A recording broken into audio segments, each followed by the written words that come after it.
Good evening.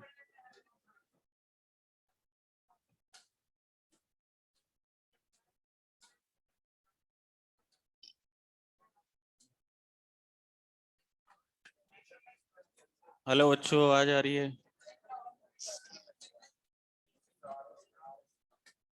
चलिए start करते हैं।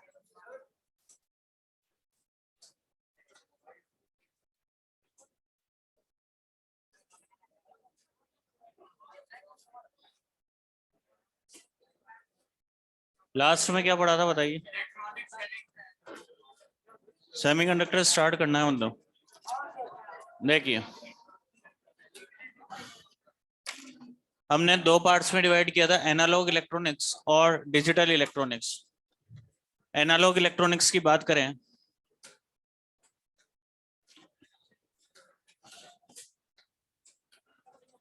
तो एनालॉग हमारे पास कंटिन्यू टाइम के साथ एसी सिग्नल, हमारे पास टाइम के साथ कंटिन्यू वेरिएशन, वो हमारे पास होता है एसी, और वो एनालॉग सिग्नल्स फॉलो करते हैं। ये मैं आपको बता चुका था। स्टार्ट करते हैं एनालॉग इलेक्ट्रॉनिक्स से।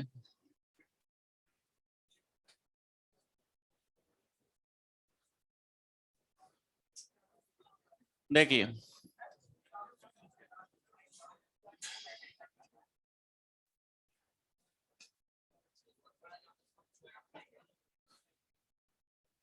फटाफट बैठिए बच्चों।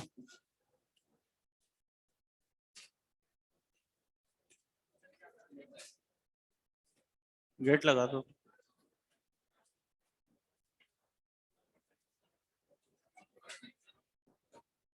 सुनिए बच्चों अब ध्यान से। एल लेंथ का और क्रॉस सेक्शन एरिया ए। यहां पर हमारे पास स्मॉल एन, ये रिप्रेजेंट कर रहा है number of electrons per unit volume. Small n को क्या बोला है? Number of electrons per unit volume. अच्छा बताइए, अगर बातें बंद कर दीजिए बच्चों। अब देखिए, अगर एक इलेक्ट्रॉन पर चार्ज ई तो एन इलेक्ट्रॉन पर चार्ज एन ई। एन क्या है? Number of electrons per unit volume.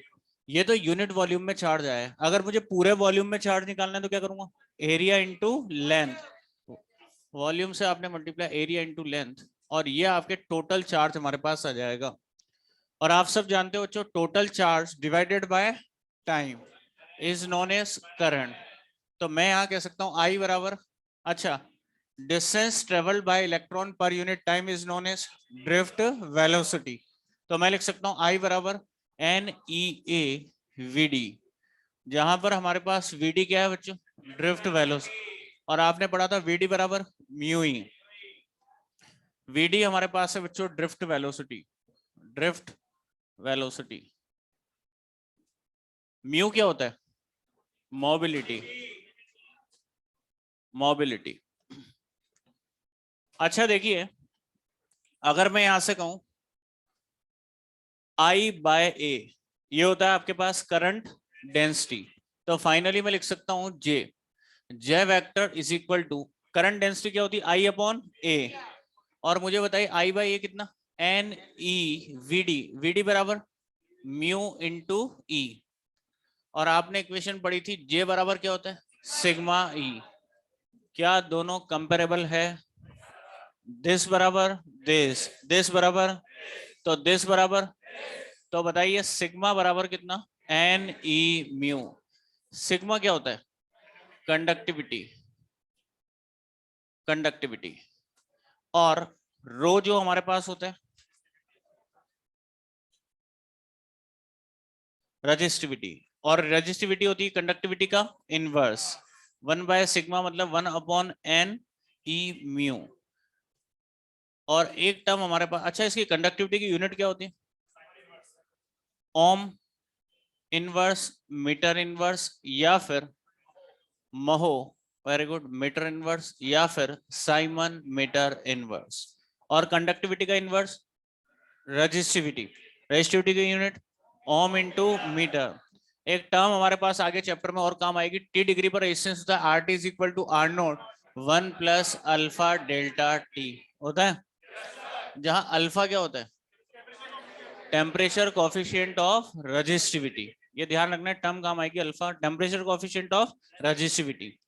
अच्छा ये क्या है हमारे पास, कंडक्टिविटी, और ये according to the conductivity and resistivity materials can be classified as conductors, insulators and semiconductor। इन्हीं के बेसिस पर हम क्लासिफाई करते हैं कि जिनकी कंडक्टिविटी सबसे ज्यादा वो कंडक्टर और जिसकी कंडक्टिविटी सबसे कम वो इंसुलेटर, तो इन्हीं के बेसिस पर क्लासिफाई करेंगे। अगर हमें सेमीकंडक्टर समझना है तो स्टार्टिंग में दो बेसिक थ्योरीज पढ़नी पड़ेगी, और उनमें पहली बेसिक थ्योरी हमारे पास आती है एनर्जी बैंड थ्योरी, और सेकंड थ्योरी हम पढ़ेंगे कोवलेंट बॉन्ड थ्योरी।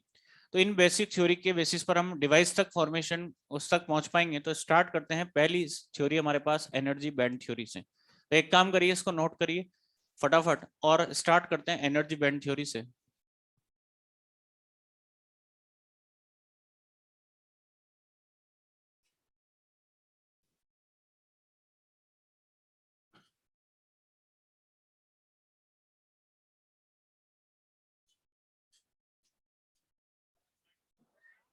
हेडिंग में नहीं लिखा गया अभी तक? बेटा क्या है, वैसे ही एलटी में टाइम लगता है, पर ऐसा है कि टाइम आपको नोट, केवल हेडिंग ही तो मिटाया बच्चों, हेडिंग तो लिख लिया होगा आप लोग। एक्स्ट्रा क्लास क्यों लेंगे बेटा? नहीं, कुछ एक क्लास मिला उससे कुछ नहीं होता।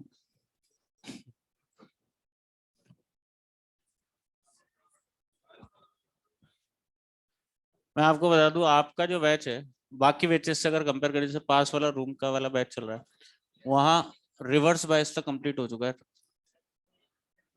समझ में आ रही है? मजाक थोड़ी कर रहा हूँ, पूछ लेना कोई आपका फ्रेंड हो तो। और सुबह वाले बैचेस में रेक्टिफायर भी स्टार्ट हो चुका है एप्लीकेशन, इतना वेरिएशन। अच्छा, अगर आप लोग इसी तरह से शोर करते रहोगे, आप पीछे होते जाओगे, तो बेटर ये है इसको कंप्लीट करें।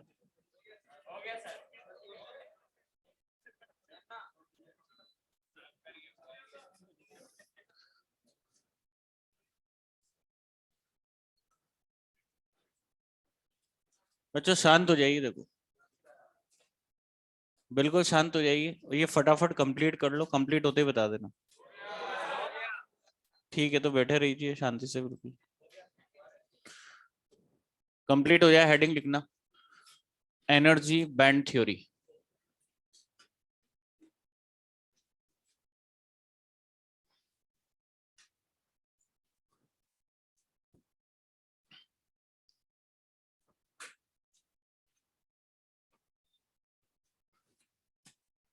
हेडिंग लिखिए, एनर्जी बैंड थ्योरी। अरे ऑनलाइन वाले बच्चों को आवाज तो आ रही है ना? एक तो पूरा लेक्चर कंप्लीट हो जाए फिर बताएं कि सर आवाज ही नहीं आ रही थी। ओके बच्चों, ठीक है, चलिए अब स्टार्ट करते हैं। पूरा कंसंट्रेशन यहाँ रखिए और ध्यान से समझिए एनर्जी बैंड थ्योरी क्या कहती है।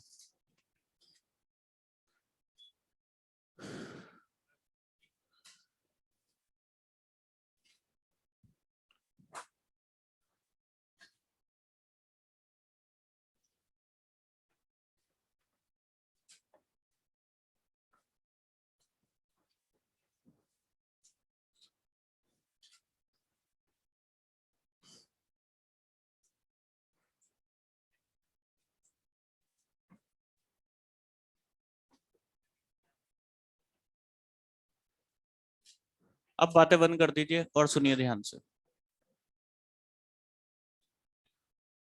हमारे पास एनर्जी बैंड्स का फॉर्मेशन कैसे होता है? सबसे पहले आप ये देखिए, एलिमेंट्री सेमीकंडक्टर जो हमारे पास सिलेबस में है, कौन कौन, सिलिकॉन और जर्मेनियम। पूरे चैप्टर में इनकी बात करेंगे, मैंने आपको बताया भी था। और भी हमारे पास सेमीकंडक्टर होते हैं। इनऑर्गेनिक सेमीकंडक्टर्स में indium phosphate, indium arsenate, gallium phosphate. और ऑर्गेनिक सेमीकंडक्टर्स में मैंने आपको बताया था एंथ्रेंस, पॉलीमर, पॉली एनिलीन। इनमें सब में सिलेबस में अगर बात करें तो एलिमेंट्री सेमीकंडक्टर सिलिकॉन और जर्मेनियम, पूरे चैप्टर में हम इन्हीं की बात करेंगे। तो सबसे पहले अपन बात करते हैं सिलिकॉन की। क्या आप बता सकते हो, सिलिकॉन 14 नंबर पे हमारे पास आता है, इसका इलेक्ट्रॉनिक कॉन्फ़िगरेशन बोलिए। 1s2 2s2 2p6 3s2 3p2 14 electrons हो गए। अच्छा बताइए फर्स्ट क्लास जो है हमारे पास 1s2, ये फर्स्ट क्लास में कितने इलेक्ट्रॉन? 2। और खोपड़ा खराब है। फर्स्ट क्लास में कितने? 2। सेकंड क्लास में? थर्ड में? क्या हमारे पास जो थर्ड क्लास है वो आउटर क्लास है या नहीं? और आउटर क्लास में कितने इलेक्ट्रॉन? 4। 4 इलेक्ट्रॉन, 2 एस में और 2 पी में। टोटल 4 इलेक्ट्रॉन हमारे पास अवेलेबल है आउटर क्लास में। पहली क्लास अगर बात करें, पहली क्लास में हमारे पास बच्चों 2 इलेक्ट्रॉन्स हैं। ये मैंने इसको रिप्रेजेंट कर दिया, ये पहली क्लास में 2 इलेक्ट्रॉन्स। दूसरी क्लास में 8 इलेक्ट्रॉन हमारे पास प्रेजेंट है। थर्ड क्लास में कितने? 4। ये 4 इलेक्ट्रॉन्स हमारे पास प्रेजेंट यहाँ पर। हम क्या कर रहे हैं, 1 मोल क्रिस्टल का फॉर्मेशन करते हैं। मैंने क्या किया, 1 मोल सिलिकॉन एटम्स लिए, मतलब 10 की पावर 23 अप्रोक्स। 1 मोल में मैंने ले लिया मान लो 10 की पावर 23 सिलिकॉन एटम्स लिए और इनसे क्रिस्टल का फॉर्मेशन हम कर रहे हैं। 10 की पावर 23 सिलिकॉन एटम से जब क्रिस्टल का फॉर्मेशन करते हैं तो उस सॉलिड क्रिस्टल के फॉर्मेशन के टाइम, ये एक सॉलिड क्रिस्टल हम बना रहे हैं कुछ इस तरह से सिलिकॉन एटम से मिलकर। और इस क्रिस्टल के इसमें काफी सारे सिलिकॉन एटम से, 10 की पावर 23 सिलिकॉन एटम से, इनसे जब ये क्रिस्टल का फॉर्मेशन होगा तो क्रिस्टल फॉर्मेशन के टाइम हमारे पास एनर्जी बैंड्स का फॉर्मेशन कैसे होगा ये देखना है हमें। क्रिस्टल फॉर्मेशन के टाइम एनर्जी बैंड्स का फॉर्मेशन कैसे होता है ये सीखते हैं। तो आप देखिए, क्योंकि हम जो सेमीकंडक्टर बच्चों पढ़ते हैं वो पढ़ते हैं हम सॉलिड्स में। किस में पढ़ते हैं? सॉलिड्स में। तो एक सॉलिड क्रिस्टल का फॉर्मेशन कर रहा हूं मैं, और सॉलिड क्रिस्टल बनाएंगे। जैसे हम मानेंगे सबसे पहले एटम्स दूर दूर है, पहले आइसोलेटेड है, जैसे गैस में होते हैं सब सिलिकॉन एटम्स आइसोलेटेड है, दूर दूर है। अब हम क्या करेंगे, सॉलिड फॉर्मेशन कर रहे हैं तो हम क्या कर रहे हैं, एटम्स को पास पास ला रहे हैं। और उन एटम्स को पास पास लाने पर हमारे पास एनर्जी बैंड्स का फॉर्मेशन कैसे होता है? पास क्यों ला रहे हैं? क्योंकि हमें क्या बनाना है, सॉलिड। सेमीकंडक्टर किस में पढ़ते हैं? सॉलिड। और उस सॉलिड के फॉर्मेशन के टाइम एनर्जी बैंड्स का फॉर्मेशन कैसे होता है वो एक्सप्लेन करेगी आपको एनर्जी बैंड थ्योरी। सबसे पहले देखिए, ये जो इलेक्ट्रॉन्स है आउटर क्लास में कितने इलेक्ट्रॉन? 4। आउटर क्लास के इलेक्ट्रॉन्स को हम बोलते हैं कौन से इलेक्ट्रॉन? Valence electron. रिवाइज करते रहना मेरे साथ साथ, आउटर क्लास के इलेक्ट्रॉन को कॉरस्पॉन्डिंग जो क्लास होगी उसको बोलते हैं वैलेंस क्लास। इलेक्ट्रॉन को वैलेंस इलेक्ट्रॉन, क्लास को वैलेंस क्लास। वैलेंस क्लास हमारे पास। अब देखिए, क्या हर ऑर्बिट से इलेक्ट्रॉन निकालने के लिए सेम एनर्जी चाहिए? क्या हर ऑर्बिट से इलेक्ट्रॉन निकालने के लिए डिफरेंट एनर्जी चाहिए? क्या हर ऑर्बिट का एनर्जी लेवल डिफरेंट होगा? हर ऑर्बिट का एनर्जी लेवल डिफरेंट होगा। आसान है आउटर क्लास से इलेक्ट्रॉन निकालना, टिपिकल है इनर क्लास से। इसीलिए हर ऑर्बिट से इलेक्ट्रॉन निकालने के लिए डिफरेंट एनर्जी की रिक्वायरमेंट। हर ऑर्बिट का एनर्जी लेवल क्या होगा बच्चों? डिफरेंट। तो आप देख सकते हो, इसका अगर मैं एनर्जी लेवल डायग्राम ड्रॉ करूं तो हमारे पास एनर्जी लेवल डायग्राम कुछ इस तरह का आएगा। ये फर्स्ट क्लास, इस फर्स्ट क्लास में कितने इलेक्ट्रॉन है? 2। ये इनका एनर्जी लेवल डायग्राम मैंने ड्रॉ किया। ये पहली क्लास में 2 इलेक्ट्रॉन्स हमारे पास प्रेजेंट है, और ये इनका एनर्जी लेवल डायग्राम। ये है energy level diagram. Second class में हमारे पास बच्चों कितने इलेक्ट्रॉन प्रेजेंट है? 8। ये 8 इलेक्ट्रॉन्स प्रेजेंट, इनका एनर्जी लेवल। थर्ड क्लास में कितने? 4। ये 4 इलेक्ट्रॉन्स हमारे पास यहाँ पर प्रेजेंट है, और इनका एनर्जी लेवल डायग्राम अगर ड्रॉ करें कुछ ऐसा डायग्राम हमें मिलेगा। ये 4 इलेक्ट्रॉन्स, इनका एनर्जी लेवल डायग्राम कुछ हमारे पास ऐसा। एक समझने के लिए अपन ऐसा मानते हैं कि जो थर्ड क्लास है इसके बाद एक क्लास और होती है फोर्थ क्लास। एक इमेजिनरी क्लास हमारे पास होती है, एक एम्प्टी क्लास, ये डॉट से मैं रिप्रेजेंट कर रहा हूँ, फोर्थ क्लास। उसको हम बोलते हैं कंडक्शन क्लास। उसके कॉरेस्पॉन्डिंग अभी केवल मैं रिप्रेजेंट कर रहा हूँ आपके समझने के लिए एक लेवल, इसको यहाँ पर मैंने यहाँ पर नाम दे दिया। ये फोर्थ क्लास के कॉरेस्पॉन्डिंग, एक एम्प्टी क्लास के कॉरेस्पॉन्डिंग एम्प्टी एनर्जी लेवल। अब देखिए, उसको बोलते हैं आउटर क्लास जो है कंडक्शन क्लास। अब आप ये देखिए, फर्स्ट क्लास में कितने इलेक्ट्रॉन? 2। इसका एनर्जी लेवल ये रहा, दोनों इलेक्ट्रॉन्स इस एनर्जी लेवल पर है, इसको बोलते हैं फर्स्ट एनर्जी लेवल। क्या बोलते हैं? First energy. इसे क्या बोलोगे? Second energy level. इसे देखो, जो आपके पास इलेक्ट्रॉन्स हैं इन इलेक्ट्रॉन्स को क्या बोलते हैं? वैलेंस इलेक्ट्रॉन, कोरस्पॉन्डिंग क्लास को वैलेंस क्लास, कोरस्पॉन्डिंग लेवल को वैलेंस एनर्जी लेवल या वैलेंस लेवल भी आप बोल सकते हो, और कंडक्शन क्लास के कोरस्पॉन्डिंग कंडक्शन एनर्जी लेवल। ये हमारे पास एक आइसोलेटेड सिलिकॉन एटम था और इसके कोरस्पॉन्डिंग हमने एनर्जी लेवल डायग्राम हमने ड्रॉ किया, कुछ ऐसा डायग्राम हमारे पास मिला। अगर मैं एक और सिलिकॉन एटम ऐसा का ऐसा लूं और अगर उसका एनर्जी लेवल डायग्राम ड्रॉ करूंगा तो हमारे पास ऐसा का ऐसा एनर्जी डायग्राम हमें मिलेगा। अब मैं क्या करता हूं, हमने कहा था अभी आइसोलेटेड है सिलिकॉन एटम सब, अब हम इन्हें पास पास लाते हैं सॉलिड बनाने के लिए। पहले मैं दो सिलिकॉन एटम्स को पास लाता हूं तो इनकी एनर्जीज में किस तरह से वेरिएशन आता है ये ऑब्जर्व करते हैं। कितने सिलिकॉन एटम्स को, दो सिलिकॉन एटम्स को पास पास लेके आते हैं। देखिए ये हमारे पास पहला सिलिकॉन एटम, ध्यान से देखना बच्चों, ये फर्स्ट सिलिकॉन एटम, ये है सिलिकॉन एटम नंबर 1, और ये दूसरा silicon atom, silicon atom number 2। पास पास लाते हैं, दो सिलिकॉन एटम पास लाते हैं तो इनकी एनर्जीज में किस तरह से वेरिएशन आता है ये ऑब्जर्व करते हैं। देखिए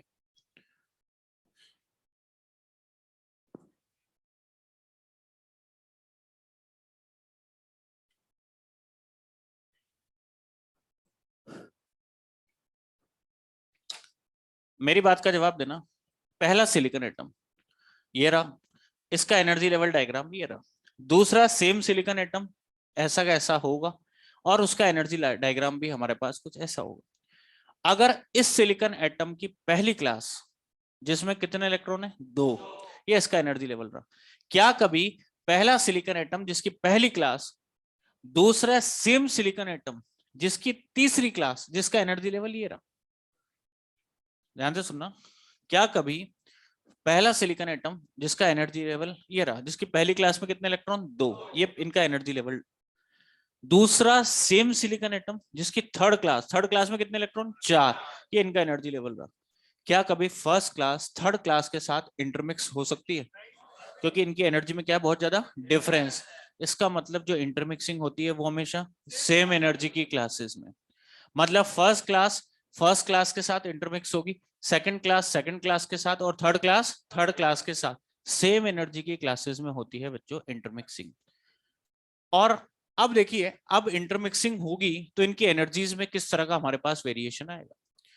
अगर इस सिलिकॉन एटम की पहली क्लास, ध्यान से देखना, फर्स्ट सिलिकॉन एटम जिसकी पहली क्लास जिसमें कितने इलेक्ट्रॉन, 2, ये इनका एनर्जी लेवल रहा, ये मैंने मान लिया इस पर 2 इलेक्ट्रॉन्स हैं इस लेवल पर। दूसरा सेम सिलिकॉन एटम, इसकी पहली क्लास सेम ऐसा ही होगा, इसमें भी कितने इलेक्ट्रॉन है, 2, ये इनका एनर्जी लेवल भी ऐसा ही होगा। दोनों सिलिकॉन एटम्स की पहली क्लास इंटरमिक्स हुई तो इनके एनर्जी लेवल्स भी इंटरमिक्स हुए। यहाँ भी 2 इलेक्ट्रॉन, इस लेवल पर भी कितने इलेक्ट्रॉन, 2, ये जैसे ही इंटरमिक्स हुए तो इलेक्ट्रॉन में आपस में कौन सा फोर्स, रिपल्शन। इसमें भी 2 इलेक्ट्रॉन थे, इसमें भी 2, दोनों के लेवल्स भी इंटरमिक्स हुए क्लासेस मिक्स होने से, आपस में कौन सा फोर्स, रिपल्शन। और न्यूक्लियस का अट्रैक्शन, आपस में रिपल्शन, न्यूक्लियस का attraction, due to some forces क्या इनकी एनर्जी में थोड़ा सा वेरिएशन आएगा।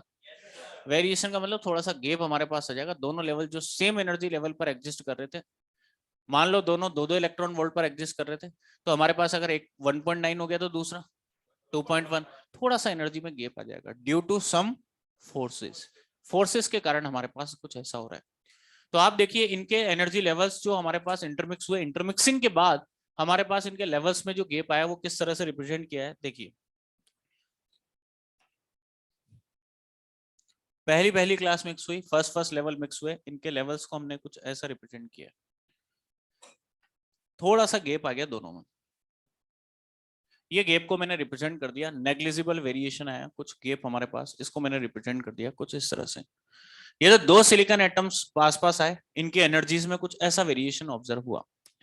अब इनकी सेकंड क्लास इंटरमिक्स करते हैं। अच्छा देखिए मैं आपको एक चीज बता दूं, ये तो हम समझने के लिए मान रहे हैं कि इनर क्लासेस में इंटरमिक्सिंग होती है, एक्चुअली कोई इनर क्लासेस में इंटरमिक्सिंग नहीं होती है, मेनली इंटरमिक्सिंग होती है हमारे पास आउटर क्लासेस पे, तो हम केवल समझने के लिए ऐसा मान रहे हैं। आप देखिए जैसे ये क्लास, ये पहला सिलिकॉन एटम और ये दूसरा सिलिकॉन एटम, आप एटम्स को इंटर एटॉमिक स्पेस तक पास ला सकते हो लगभग 2 से 3 एंगस्ट्रॉम तक। इससे ज्यादा एटम्स को पास नहीं लाया जा सकता। जो इन क्लासेस इंटरमिक्स होगी, जैसे मान लो इस सिलिकॉन, सबसे पहले कौन सी क्लास इंटरमिक्स होगी, प्रोबेबिलिटी फर्स्ट, सेकंड या थर्ड? थर्ड। और जो इंटरमिक्स होगी उन्हीं में एनर्जी में क्या आएगा, वेरिएशन। ध्यान से सुनना मेरी बात को जो मैं कह रहा हूं, जो क्लासेस मिक्स होगी उन्हीं में एनर्जी में क्या आएगा, वेरिएशन, उन्हीं में वेरिएशन आएगा। सबसे ज्यादा प्रोबेबिलिटी किसकी, थर्ड। तो सबसे ज्यादा एनर्जी में वेरिएशन थर्ड। इससे ज्यादा पास आप एटम्स को नहीं ला सकते। अगर मान लो इसका इफेक्ट थोड़ा बहुत इनर क्लास सेकंड क्लास पर भी पड़ा, थोड़ा सा एटम और पास लिया हो, मान लो समझने के लिए, अगर इसका इफेक्ट सेकंड क्लास पर भी पड़ा तो सेकंड क्लास इंटरमिक्स हुई तो उसमें भी एनर्जी में वेरिएशन आएगा। पर जो सेकंड क्लास में एनर्जी में वेरिएशन आएगा वो थर्ड क्लास के कंपैरिजन में कम होगा थोड़ा, क्योंकि इतना एटम को पास नहीं ला सकते, तो उनमें प्रॉपर इंटरमिक्सिंग नहीं होगी, तो एनर्जी में वेरिएशन भी बहुत कम। अगर बाई चांस उसका इफेक्ट थोड़ा बहुत फर्स्ट क्लास पर पड़ा तो उसमें भी एनर्जी में वेरिएशन आ सकता है। तो फर्स्ट क्लास में जो एनर्जी में वेरिएशन आएगा वो सेकंड और थर्ड के कंपैरिजन में कम होगा। सबसे कम वेरिएशन किसमें, सबसे ज्यादा वेरिएशन, क्योंकि इंटरमिक्सिंग आउटर क्लासेस में ही होगी। आप देख सकते हो इससे ज्यादा एटम्स को पास नहीं ला सकते। सेकंड और फर्स्ट क्लास जो हमारे पास इंटरमिक्स होगी उसको तो हम समझने के लिए मान रहे हैं, पर एटम को एक्चुअली तो इतना पास ला ही नहीं सकते। तो हमारे पास ध्यान रखना, अच्छा दो एटम्स हैं, अगर इनको दूर दूर रखोगे क्या इनकी कोई क्लास इंटरमिक्स हुई है? और क्लास इंटरमिक्स नहीं हुई तो एनर्जी में वेरिएशन भी नहीं आए। जब मिक्स होगी तो वेरिएशन आएगा। अच्छा देखिए, अगर इस सिलिकॉन एटम की, फर्स्ट सिलिकॉन एटम की सेकंड क्लास दूसरे सेम सिलिकॉन एटम की सेकंड क्लास के साथ अगर इंटरमिक्स होती है, इसकी सेकंड क्लास में कितने इलेक्ट्रॉन है, 8, इनका एनर्जी लेवल ये रहा। दूसरा सेम सिलिकॉन एटम, इसके भी आउटर क्लास में कितने, 8, 8 इलेक्ट्रॉन हमारे पास प्रेजेंट है, सेम एनर्जी लेवल ऐसा होगा। ये पहले सिलिकॉन एटम, इसमें 8 इलेक्ट्रॉन, दूसरे सेम सिलिकॉन एटम उसकी सेकंड क्लास में भी कितने, 8, ये क्या हो गए, इंटरमिक्स। आपस में इलेक्ट्रॉन में रिपल्शन, न्यूक्लियस का attraction, due to some forces क्या इनकी एनर्जी में भी थोड़ा वेरिएशन आएगा, और इनमें जो वेरिएशन होगा वो फर्स्ट क्लास के कंपैरिजन में थोड़ा सा ज्यादा। इस वेरिएशन को मैंने यहाँ रिप्रेजेंट कर दिया बच्चों कुछ इस तरह से, इनमें वेरिएशन आया थोड़ा सा ज्यादा, ये रिप्रेजेंट कर दिया, ठीक है। अच्छा अब देखिए, अब हमारे पास थर्ड क्लास मिक्स होगी, मेनली होती थर्ड क्लास है मिक्स। थर्ड क्लास मिक्स हुई इस सिलिकॉन एटम की, फर्स्ट सिलिकॉन एटम की थर्ड क्लास, इस थर्ड क्लास में कितने इलेक्ट्रॉन है, 4, इनका एनर्जी लेवल ये रहा। दूसरे सेम सिलिकॉन एटम की थर्ड क्लास जिसमें भी कितने इलेक्ट्रॉन, 4, दोनों में इंटरमिक्स हुए।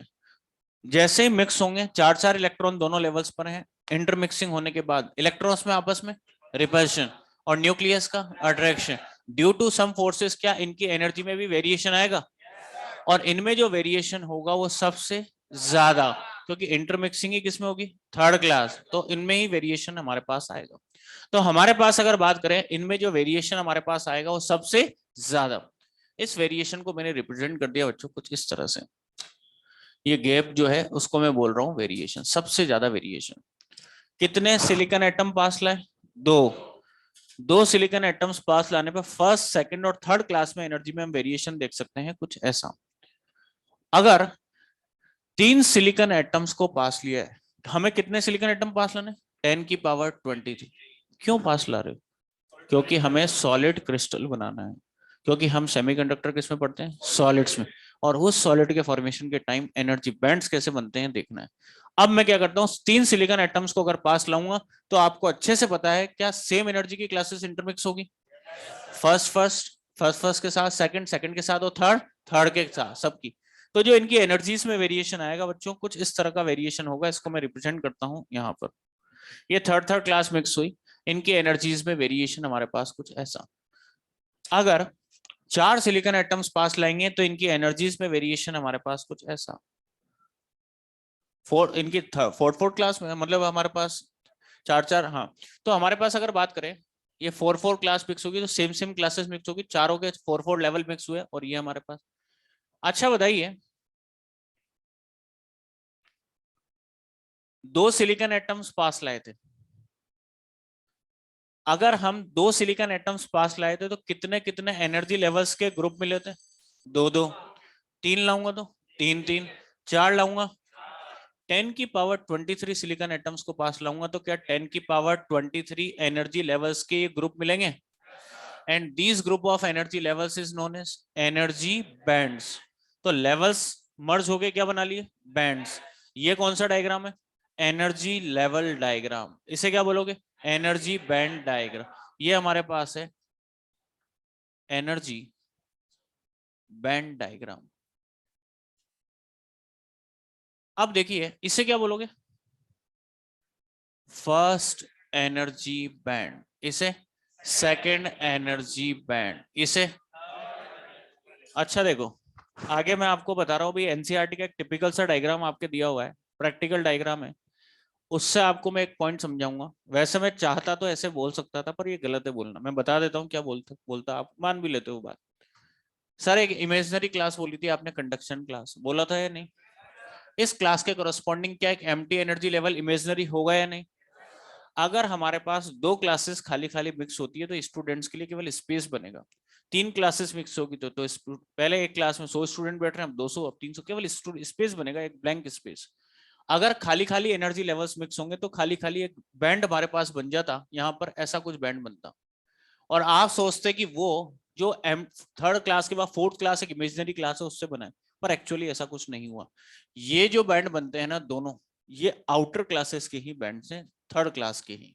अभी ये आपको क्लियर होगी ये बात। अदरवाइज मैं आपसे कहता कि ये वाले बैंड मिलकर ये वाला, मतलब ये लेवल्स मिलकर ये बैंड का फॉर्मेशन कर लिया, ये कहना गलत है। क्यों? क्योंकि ये जो दोनों हमारे पास बैंड बनते हैं ना, ये दोनों बैंड हमारे पास आउटर क्लास थर्ड क्लास से मिलकर बनते हैं। कैसे बनते हैं आगे आप पढ़ोगे भी, एनसीईआरटी का डायग्राम एक्सप्लेन कर रहा हूं मैं आपको, वो एक्स्ट्रा में बताऊंगा आपको। देखो हमारे पास एक बैंड बनेगा लेवल्स मर्ज होके, जिसमें कुछ ऐसा बैंड बनेगा, और ड्यू टू सम फोर्सेस हमारे पास होगा क्या, ये जो बैंड है दो पार्ट्स में स्प्लिट हो जाता है due to some forces. Fulfilled वाला अलग हो जाता है और एम्प्टी वाला हमारे पास अलग हो जाता है। तो एक ही बैंड दो पार्ट्स में स्प्लिट होता है, और ये जो बैंड हमारे पास बनता है ये आउटर क्लासेस थर्ड क्लास से मिलकर बनने वाला बैंड है एक्चुअलिटी ये। अदरवाइज मैं ये भी कह सकता था आपसे कि फोर्थ क्लास से मिलकर ये लेवल्स हैं फोर्थ क्लास का, और एम्प्टी एम्प्टी लेवल मिलकर एम्प्टी बैंड बन गया, पर ये नहीं बनता। फोर्थ क्लास से थर्ड क्लास का ही बैंड है, थर्ड पार्ट का ही पार्ट है। कैसे बनता है अभी देखते हैं। अच्छा बताइए इसे क्या बोला था? Valence energy level. तो इसे क्या बोलोगे? Valence energy band. एनर्जी का बैंड तो है ही सरी, इस रेफरेंस में इस बैंड को बोलते हैं वैलेंस बैंड। क्या बोलते हैं? Valence band. और पूरे चैप्टर में इसको मैं रिप्रेजेंट करूंगा वी डॉट बी। और ये क्या बोलोगे? Conduction band. कंडक्शन बैंड इस कॉरेस्पॉन्डिंग बोला जाता है कि चार्ज कैरियर कंडक्शन में पार्टिसिपेट होने के लिए यहां से यहां जंप करते हैं। इस रेफरेंस में इसको क्या बोलते हैं? Conduction band. और इसको पूरे चैप्टर में सी डॉट बी। तो वैलेंस बैंड और कंडक्शन बैंड जो हमारे पास बनते हैं, ये आउटर क्लास थर्ड क्लास से मिलकर बनने वाले बैंड से। कौन सी क्लास से? थर्ड क्लास से। कैसे बनते हैं अभी बताते हैं। तो हमारे पास वैलेंस बैंड और कंडक्शन बैंड आउटर क्लासेस से मिलकर बनने वाले बैंड है। इंटरमिक्सिंग किसमें होती है? Outer classes. अगर इंटरमिक्सिंग आउटर क्लासेस में होती है तो एनर्जी में वेरिएशन भी किसमें आएगा? आउटर क्लासेस में। तो हमारे पास उन्हीं से मिलकर बनने वाले बैंड्स की पूरे चैप्टर में बात करेंगे। तो ध्यान रखना, हमेशा ऊपर वाला जो हमारे पास बैंड होगा, कौन सा वाला? ऊपर वाला, ये वाला, इसको क्या बोलोगे? Conduction band. और इसके नीचे वाला बैंड वैलेंस बैंड, इसे बोलेंगे बच्चों वैलेंस बैंड। और वैलेंस बैंड और कंडक्शन बैंड के जो बीच का एनर्जी डिफरेंस है इसको किससे रिप्रेजेंट? Delta is. और इसे हम बोलेंगे, very good, forbidden energy gap. अच्छा इसे फॉरबिडन एनर्जी गैप क्यों बोला जाता है? देखिए हमारे पास पहले वैलेंस बैंड डिफाइन करता हूं, फिर फॉरबिडन एनर्जी गैप पे आते हैं। पहले वैलेंस और कंडक्शन बैंड डिफाइन कर रहा हूं तब उसको समझा पाऊंगा। वैलेंस बैंड, जवाब दीजिए, क्या वैलेंस बैंड काफी सारे एनर्जी लेवल्स का ग्रुप है या नहीं? वैलेंस बैंड वैलेंस इलेक्ट्रॉन्स के वैलेंस एनर्जी लेवल के कोरस्पॉन्डिंग बना है, और valence energy level valence electrons के कोरस्पॉन्डिंग बना है या नहीं? तो यहाँ जो आपके पास इलेक्ट्रॉन्स मिलेंगे वो लूजली बॉन्डेड मिलेंगे या कंप्लीटली फ्री? Loosely bond. आपको लूजली बॉन्डने की जरूरत नहीं है। आप कभी भी पूछूं वैलेंस बैंड में कौन से इलेक्ट्रॉन मिलते हैं तो आपको बोलना है बॉन्डेड इलेक्ट्रॉन। कौन से? अगर मैं टेम्परेचर बढ़ाऊंगा तो टेम्परेचर बढ़ाने से क्या होता है, इनकी थर्मल एनर्जी बढ़ती है, कोवलेंट बॉन्ड थ्योरी में आप पढ़ोगे आगे। और थर्मल एनर्जी गेन करके ये इलेक्ट्रॉन वैलेंस बैंड से कहां जाते हैं? Conduction band. तो बताइए किसी टेम्परेचर पर अगर कंडक्शन बैंड में कोई इलेक्ट्रॉन मिला तो कौन से इलेक्ट्रॉन मिलेंगे, बॉन्डेड या फ्री? कंडक्शन बैंड में फ्री। तो ध्यान रखना कंडक्शन बैंड हमारे पास जो बनता है वो चार्ज कैरियर पार्टिसिपेट होने के लिए वहां जम करते हैं। तो कंडक्शन बैंड में मैं आपसे कभी भी पूछूं कौन से इलेक्ट्रॉन मिलेंगे, फ्री। और वैलेंस बैंड में बॉन्डेड इलेक्ट्रॉन। तो वैलेंस बैंड हमारे पास डिफाइन क्या किया है, सुनिए। The group of those energy levels corresponding to the energy of valence electron. यहाँ कौन से इलेक्ट्रॉन थे? वैलेंस इलेक्ट्रॉन या लूजली बॉन्डेड इलेक्ट्रॉन्स। कौन से इलेक्ट्रॉन? Loosely bonded. तो कंडक्शन बैंड डिफाइन किया था, group of those levels corresponding to the energy of free electrons. यहाँ कौन से इलेक्ट्रॉन मिलते हैं? फ्री। या electron which is participate in electrical conduction, जो पार्टिसिपेट होंगे उनके कॉरस्पॉन्डिंग बनता है हमारे पास कंडक्शन बैंड। अब बात क्या आती है, या तो यहां पर इलेक्ट्रॉन मिलेंगे वैलेंस बैंड में या किसी टेम्परेचर पर कंडक्शन बैंड में मिलेंगे। इस गैप में इलेक्ट्रॉन की मिलने की प्रोबेबिलिटी नहीं होती, उनका मिलना मना है, फॉरबिडन है। फॉरबिडन मना होना। इस रेफरेंस में इसको क्या नाम दिया था? Forbidden energy gap. या तो इलेक्ट्रॉन कंडक्शन बैंड में मिलेंगे या फिर वैलेंस। इस एनर्जी गैप में इलेक्ट्रॉन के मिलने की प्रोबेबिलिटी नहीं होती, इसीलिए इसको क्या बोलते हैं? Forbidden energy gap. और फॉरबिडन एनर्जी गैप की जो वैल्यू होती है बच्चों डेल्टा ई जी, और डिफरेंट क्रिस्टल के लिए डिफरेंट होती है। फॉर एग्जाम्पल जर्मेनियम का अगर क्रिस्टल है 0.67 से 0.72 इलेक्ट्रॉन वोल्ट, अप्रोक्स 0.7 बोल सकते हो आप। ये क्या है जर्मेनियम क्रिस्टल के लिए एनर्जी। और अगर सिलिकॉन का क्रिस्टल है तो 1.12 इलेक्ट्रॉन। ये एनर्जी समझ में आ रहा है क्या?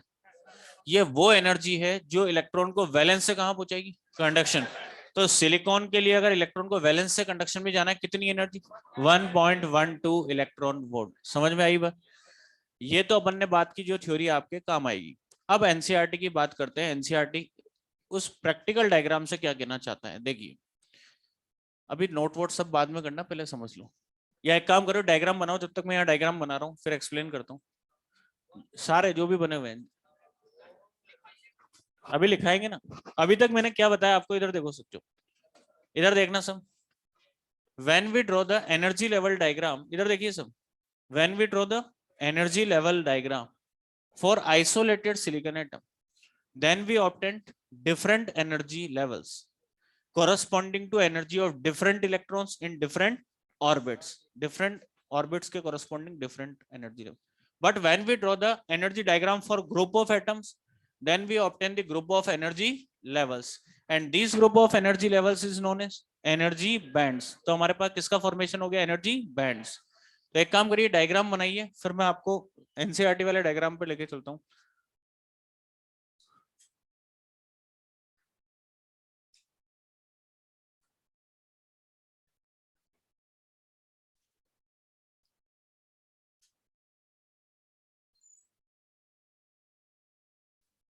उसको कंप्लीट करो, जगह चाहिए समझाने के लिए।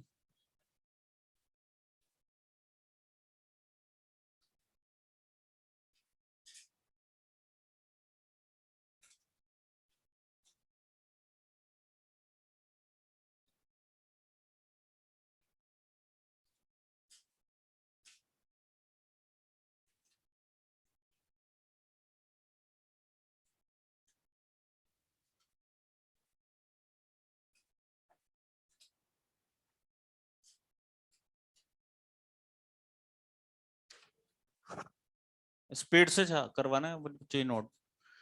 जो भी आपके डायग्राम्स हैं फटाफट नोट करें, टाइम खराब ना करें।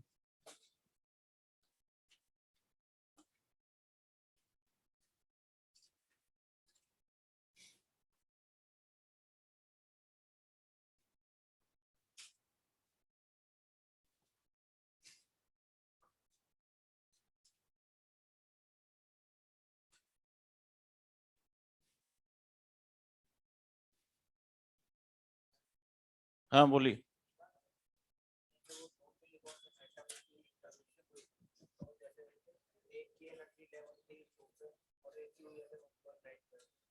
पहले दोनों 2 पे थे, इंटरमिक्सिंग के बाद एनर्जी में आया वेरिएशन, कुछ की कम और कुछ की ज्यादा।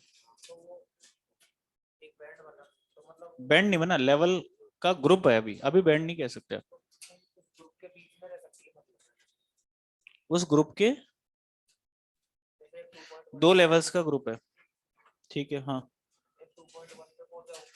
और एक 1.9 पे आ गया हाँ। एनर्जी उस बैंड, किसकी एनर्जी? एनर्जी तो इलेक्ट्रॉन्स की होगी, इलेक्ट्रॉन कहाँ मिलेंगे? लेवल पर, तो लेवल की एनर्जी हो तो ये लेवल की एनर्जी है बेटा, 2.1 और 1.9। तो बीच में एनर्जी कौन सी आ गई? कहाँ कहाँ मैंने एनर्जी नहीं, या तो ले तो लेवल की एनर्जी बेटा, फटाफट नोट करें। फॉरबिडन एनर्जी गैप का मतलब वहां पर इलेक्ट्रॉन के पाए जाने की प्रोबेबिलिटी नहीं होगी, या तो वैलेंस में मिलेगा या कंडक्शन में, उस गैप में नहीं मिलेगा, ठीक है।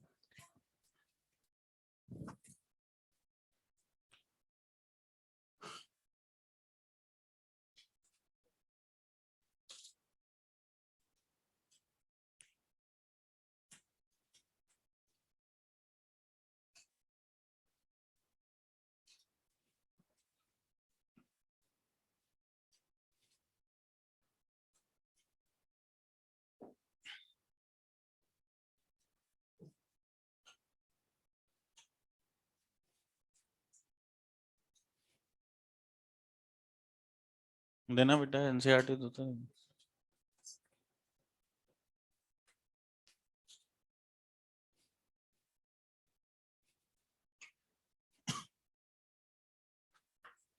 एनसीईआरटी ऐसा लग रहा है पहली बार। कितने बच्चे लेके आए देखे एनसीईआरटी, बहुत बढ़िया, वेटेज वाला पोर्शन है। कुछ बच्चों ने तो सुबह आए थे डाउट पे जो जेरोक्स करा के लिया है, सेमीकंडक्टर वाला पार्ट जेरोक्स करा ला है। बढ़िया बात है, आप लेके आए हो ना तो पढ़ना जरूर इसको ढंग से। कुछ बच्चों ने तो पढ़ना भी स्टार्ट कर दिया है, उधर वाले बैचेस में पूरा जहां तक पढ़ा है वहां तक कंप्लीट लगा लिया एनसीईआरटी।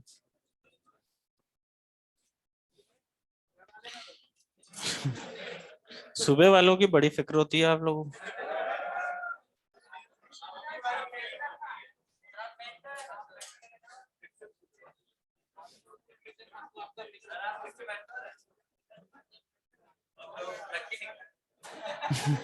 क्या बेटा?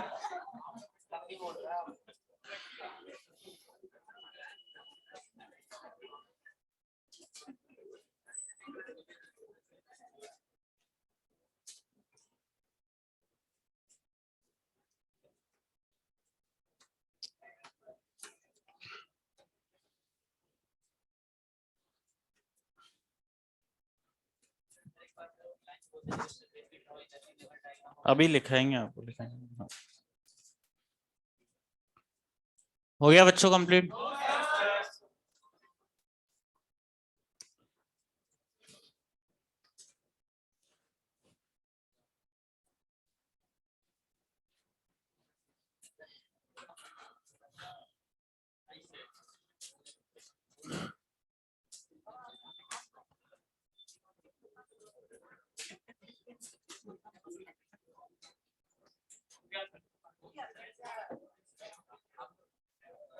हो गया कंप्लीट?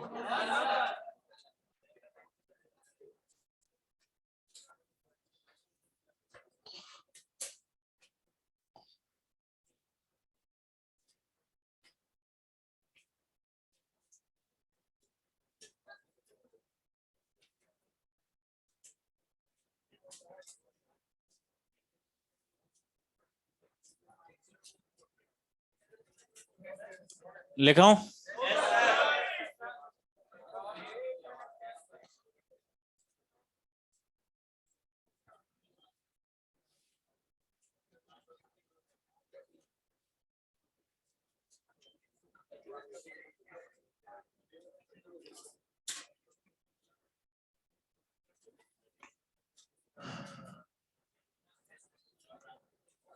लिखिए, देखो ऐसा है, मुझे कोई दिक्कत नहीं है, आप आराम से नोट करो, टाइम आप लोगों का पता है। तो आराम से नोट करोगे तो भी दिक्कत नहीं हो, जितना पढ़ाना है ना उतना तो पढ़ाऊंगा इसे। और अगर फटाफट नोट कर लोगे तो फिर वो 5 मिनट पहले भी फ्री को कर सकते हैं। समझ में आ रही है बात? कंप्लीट हो गया। लिखिए, व्हेन वी ड्रॉ द, इसमें लिखिए when we draw the energy level diagram, when we draw the energy level diagram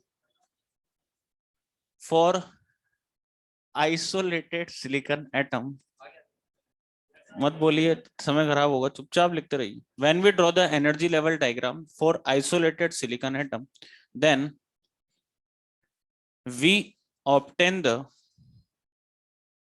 then we obtain the different energy levels, we obtain the different energy levels corresponding to the energy of corresponding to the energy of different electrons,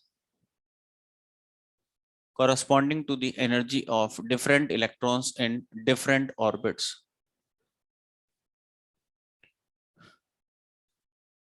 corresponding to the energy of different electrons in different orbits.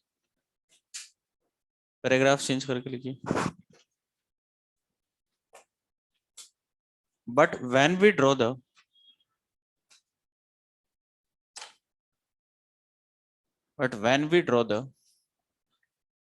energy diagram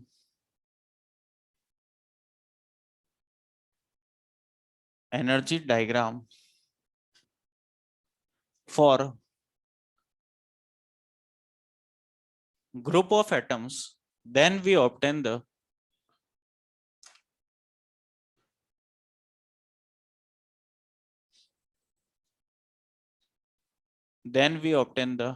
group of energy levels.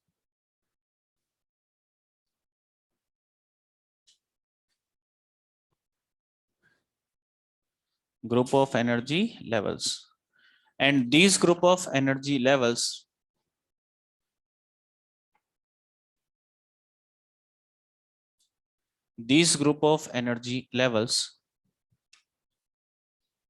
is known as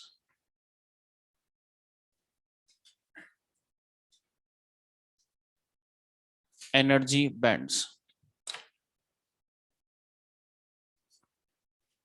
These group of energy levels is known as energy bands. इसके बाद heading लिखिए valence band.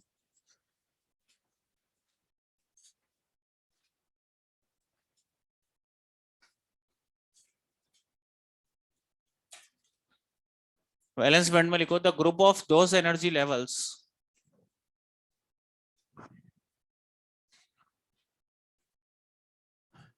the group of those energy levels corresponding to the group of those energy levels corresponding to the energy of valence electrons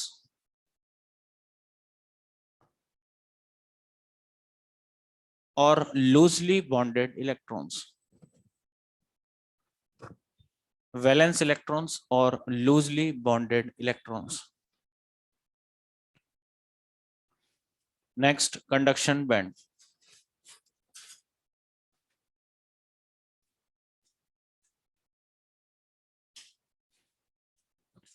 इसमें लिखिए the group of those levels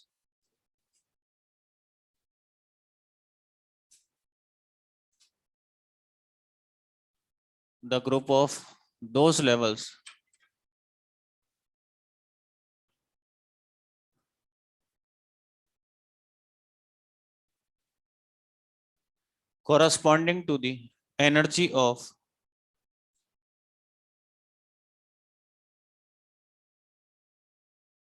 free electrons, the group of those levels corresponding to the energy of free electrons or electrons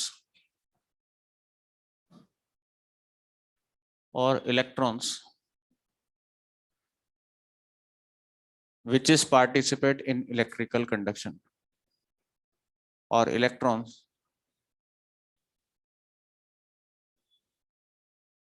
which is participate in electrical conduction.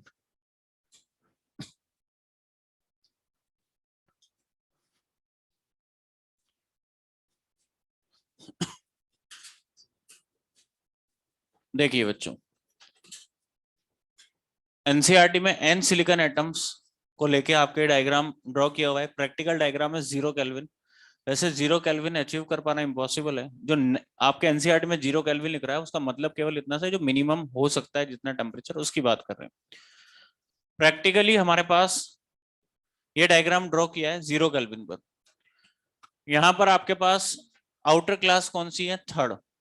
कौन सी class है? Third.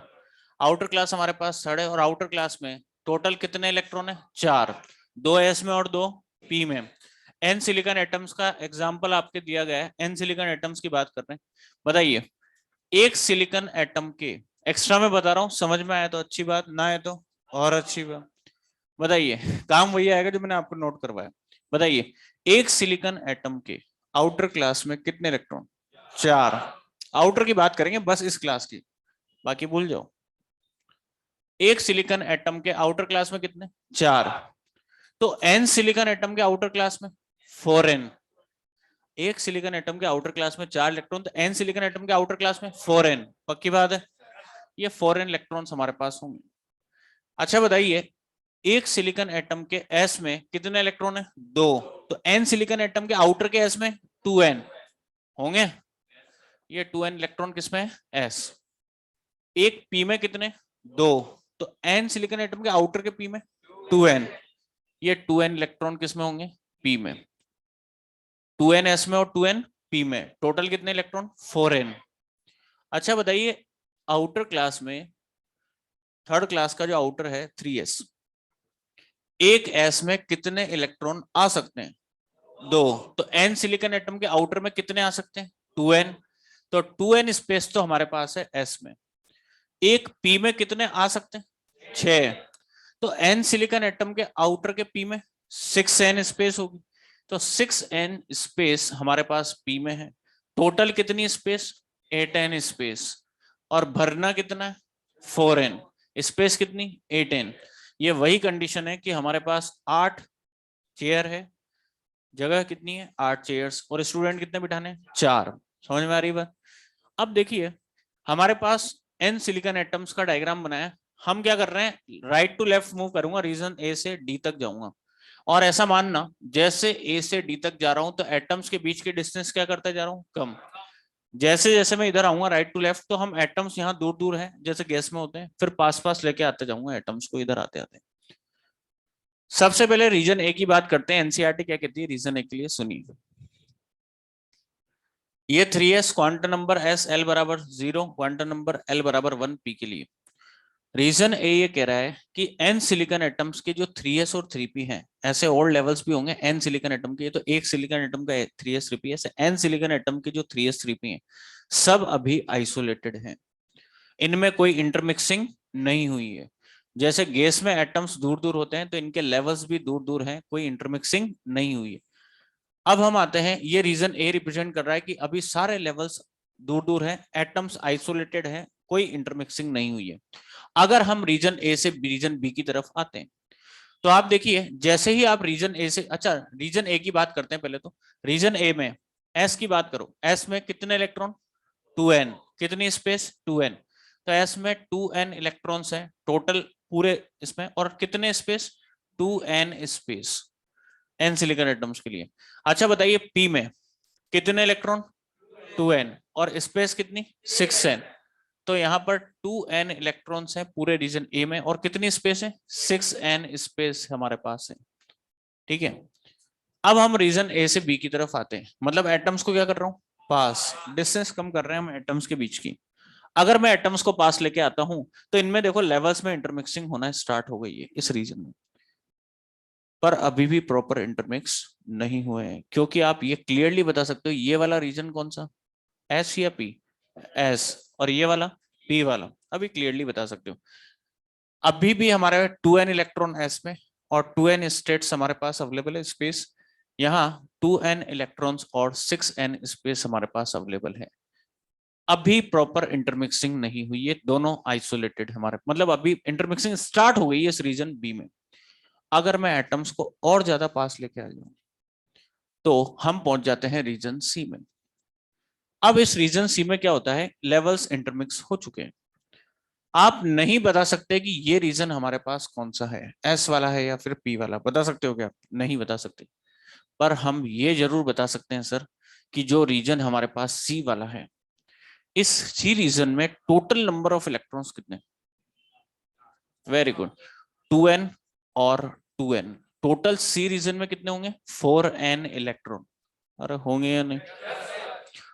सी reason में total space कितनी? 8n। Very good, 6n और 2n कितनी? 8n। Total सी reason में ये नहीं बता सकते एस वाला पी वाला, पर टोटल सी रीजन में हमारे पास ऐसा कुछ है, 4n इलेक्ट्रॉन्स हमारे पास है और 8n स्पेस हमारे पास अवेलेबल है। अगर मैं एटम्स को इंटर एटॉमिक स्पेस 2 से 3 एंगस्ट्रॉम तक लिया हूं, जितना पास ला सकते हैं, अगर इतना पास लिया है तो सेम सेम एनर्जी की क्लासेस मिलकर बैंड्स का फॉर्मेशन कर लेते हैं डी रीजन में, यहां बैंड्स बन जाएंगे यहाँ पे। क्यों? क्योंकि हम एटम्स को इतना पास लिया है कि इनमें इतने जबरदस्त फोर्सेस लगते हैं, इलेक्ट्रॉन में रिपल्शन और न्यूक्लियस का दोनों तरफ से attraction, due to some forces ये जितने भी एन सिलिकॉन एटम्स के लेवल्स थे ये हमारे पास बैंड्स में यहां पर स्प्लिट हो जाएंगे। अब होता क्या है कि 4n electron 4n space occupy करते हैं और यहां रुक जाते हैं, 4n electrons 4n space occupy करते हैं और यहां पर हमारे पास रुक जाएंगे। और ये हमारे पास जो है ये बनता है forbidden energy gap delta G. 4n electron 4n states, 4 student 4 chair इन्होंने ली, 4 स्टूडेंट्स ने 4 चेयर ली, कंप्लीटली फिल्ड। इस पॉइंट को बताने के लिए ये बता रहा हूं मैं, ये काम आएगा क्योंकि आगे टेम्परेचर के इफेक्ट में कंप्लीटली फिल्ड। और ये बना हमारे पास वैलेंस बैंड।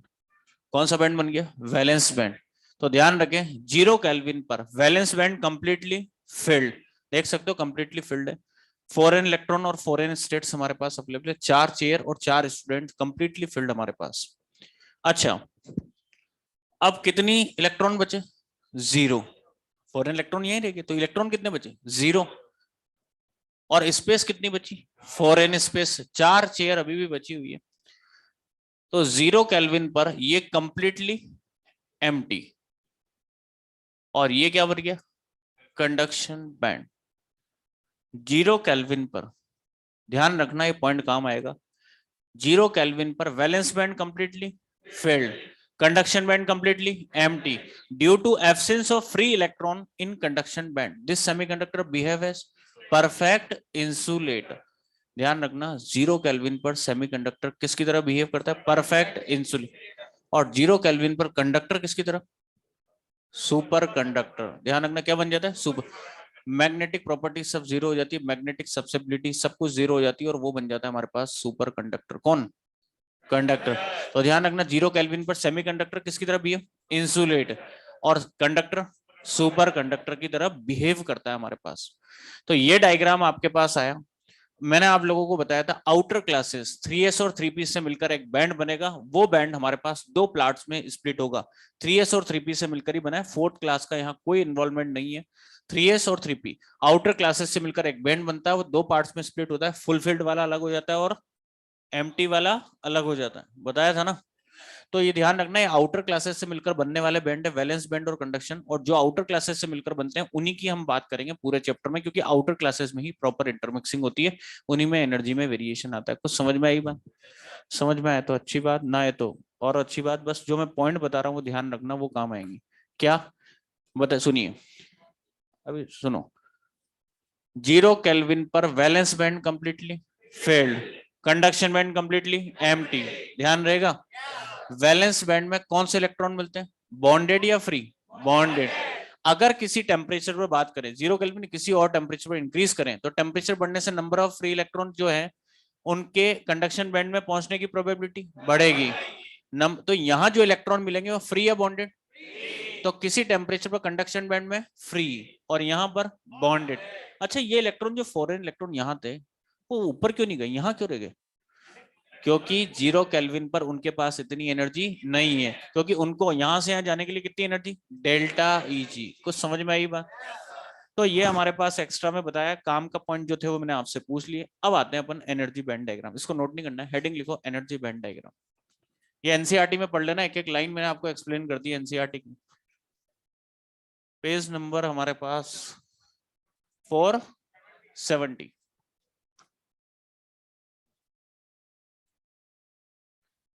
चलिए स्टार्ट करते हैं, तीनों के एनर्जी बैंड डायग्राम देखते हैं बच्चों। सबसे पहले बात करते हैं कंडक्टर्स की।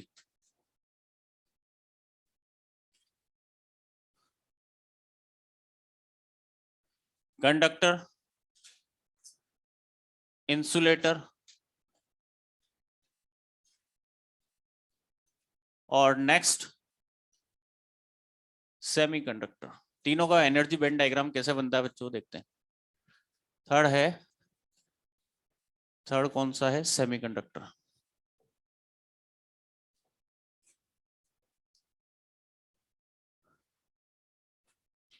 अब इधर देखिए बच्चों, सब आउटर क्लासेस से जवाब देना। देखो सेमीकंडक्टर बहुत मजेदार टॉपिक है, आगे जैसे जैसे कॉन्सेप्ट बनते जाएंगे ना मजा आता जाएगा आपको चैप्टर में, बहुत मजेदार टॉपिक है।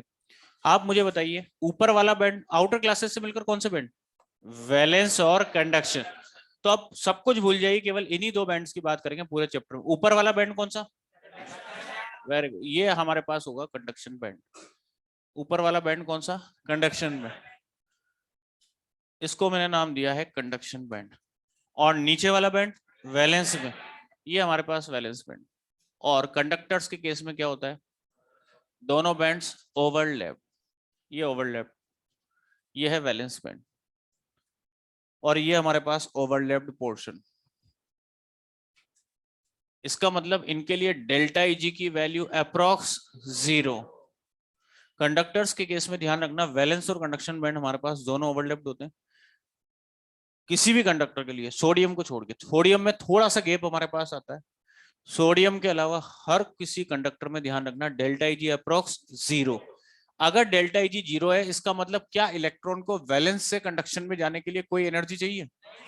अगर कोई एनर्जी नहीं चाहिए, इसीलिए कंडक्टर्स में क्या मिलते हैं, फ्री इलेक्ट्रॉन, इसीलिए इनकी कंडक्टिविटी सबसे ज्यादा और रेजिस्टिविटी सबसे कम, इसीलिए इनको क्या बोलते हैं, कंडक्टर्स।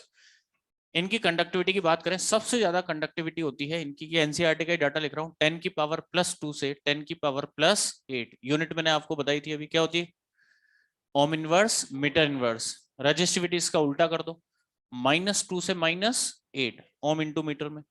अच्छा, अल्फा क्या होता है, अभी बताया था मैंने आप लोगों को, बोलिए, टेम्परेचर कोफिशिएंट ऑफ रजिस्टिविटी। नहीं बोलोगे तो ध्यान नहीं रख, क्या होता है, temperature coefficient of resistivity. Alpha positive का मतलब क्या है, टेम्परेचर बढ़ने से रजिस्टिविटी बढ़ेगी। टेम्परेचर कोफिशिएंट ऑफ रेजिस्टिविटी मतलब टेम्परेचर बढ़ने से रेजिस्टिविटी कैसे बढ़ती है, वो नेक्स्ट टॉपिक अभी पढ़ेंगे, टेम्परेचर का इफेक्ट, वहां पर आपको बताऊंगा। अभी ऐसा लिख लीजिए, अल्फा पॉजिटिव कैसे होता है भी बताते हैं। एग्जाम्पल, ऑल मेटल्स, सभी क्या है, कंडक्टर्स। अच्छा, अब बात करते हैं इंसुलेटर्स की। ऊपर वाला बैंड कंडक्शन बैंड और ये नीचे वाला जो बैंड है वैलेंस, और इनके जो एनर्जी का डिफरेंस है दोनों के बीच में किससे रिप्रेजेंट, डेल्टा Eg। क्या बोलते हैं, फॉरबिडन एनर्जी गैप। और फॉरबिडन एनर्जी गैप इंसुलेटर्स के लिए ग्रेटर देन 3 इलेक्ट्रॉन वोल्ट। अब सुनिए, रूम टेम्परेचर या इससे ज्यादा टेम्परेचर पर भी इलेक्ट्रॉन को 3 इलेक्ट्रॉन वोल्ट से ज्यादा एनर्जी नहीं मिल पाती। रूम टेम्परेचर 0.025 अप्रोक्स हमारे पास लगभग 0.3 आपके पास एनर्जी मिलती है। रूम टेम्परेचर या इससे ज्यादा टेम्परेचर पर भी इलेक्ट्रॉन्स को इतनी एनर्जी नहीं मिल पाती 3 इलेक्ट्रॉन वोल्ट से ज्यादा। अगर इतनी एनर्जी नहीं मिल पाएगी तो इलेक्ट्रॉन वैलेंस बैंड से कंडक्शन बैंड में नहीं जा पाएंगे। तो क्या कंडक्शन बैंड में कोई फ्री इलेक्ट्रॉन मिलेंगे, इसीलिए इनकी कंडक्टिविटी सबसे कम और रेशिविटी सबसे ज्यादा, इसीलिए इनको क्या बोलते हैं, इंसुलेटर। इनकी कंडक्टिविटी सबसे कम -11 से 10⁻⁻19। रेजिस्टिविटी सबसे ज्यादा, इन्वर्स कर दो इसका, कितनी होगी, +11 से +19।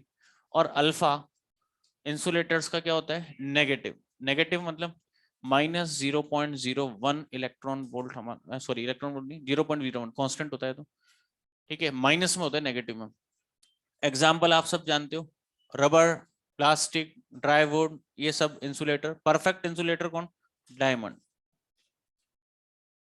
जिसका delta Eg approx 6 electron volt. Perfect insulator हमारे पास होता है डायमंड। और सेमीकंडक्टर्स का एनर्जी बैंड डायग्राम देखिए किस तरह का बनेगा। ये ऊपर वाला बैंड कंडक्शन बैंड, और ये है वैलेंस बैंड, और ये हमारे पास forbidden energy gap delta Eg। और सेमीकंडक्टर्स के लिए delta Eg less than 3 electron volt.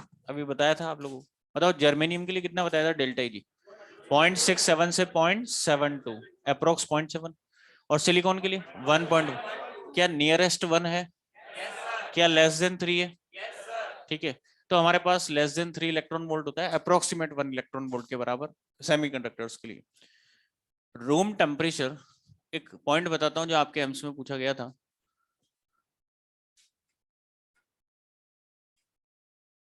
Probability of electrons which move from valence band to the conduction band. Probability of electron which is move from valence band to the conduction band. इधर देखिए बच्चों, एक relation है जो AIIMS में पूछा गया था, n बराबर आपको पता होगा a t की पावर 3/2 e की power minus delta Eg upon 2 kT। इधर देखना बच्चों क्या कह रहा है, n क्या बताता है, probability of electron which is move from valence band to the conduction band. इधर देखो पहले, सब केवल प्रोबेबिलिटी बताता है, श्योरिटी नहीं है। और इन्होंने कैलकुलेट भी किया है, ए प्रोपोर्शनलिटी कांस्टेंट वो आप रखिए यहाँ पर, टी टेम्परेचर केल्विन में आप रखिए। जिस क्रिस्टल के लिए कैलकुलेट करना उसका डेल्टा Eg रखोगे तो उसके लिए प्रोबेबिलिटी ऑफ इलेक्ट्रॉन्स हमारे पास आ जाएगी जो वैलेंस से कंडक्शन में मूव किए। और इन्होंने कैलकुलेशन लगाई है कि जब इन्होंने 10⁻12 सिलिकॉन एटम्स का क्रिस्टल लिया, इनमें से इतने सारे एटम से केवल एक इलेक्ट्रॉन ऐसा था जो वैलेंस बैंड से कहां गया था, कंडक्शन बैंड। इतने सारे एटम से केवल एक इलेक्ट्रॉन वैलेंस से कंडक्शन में जा पाता है। और जब जर्मेनियम के लिए 10⁻9 जर्मेनियम एटम्स का क्रिस्टल बनाया तो इनमें केवल एक इलेक्ट्रॉन फ्री हुआ था जो वैलेंस से कहां जा पाता है, कंडक्शन। इतने सारे एटम से केवल एक इलेक्ट्रॉन फ्री होकर कंडक्शन में जा पाता है, किसके केस में, सेमीकंडक्टर्स के केस में बहुत कम इलेक्ट्रॉन जा पाते हैं। इसीलिए जब इनकी कंडक्टिविटी कैलकुलेट की गई तो इनकी कंडक्टिविटी कंडक्टर्स और इंसुलेटर्स के बीच में आई, कंडक्टर्स से कम आई थी, और इंसुलेटर्स के बीच में, इसीलिए इनको क्या नाम दिया, सेमीकंडक्टर्स। कंडक्टिविटी के बेस पर इनको नाम दिया सेमीकंडक्टर्स। बहुत कम इलेक्ट्रॉन जा पाते हैं प्योर सेमीकंडक्टर्स में वैलेंस से कंडक्शन में, रूम टेम्परेचर या इससे ज्यादा टेम्परेचर में। अगर बहुत कम इलेक्ट्रॉन गए तो इनकी कंडक्टिविटी कम होगी। इसीलिए हम इनकी कंडक्टिविटी को इंक्रीज करने के लिए एक्सटर्नली कुछ इंप्योरिटी क्या करते हैं, ऐड।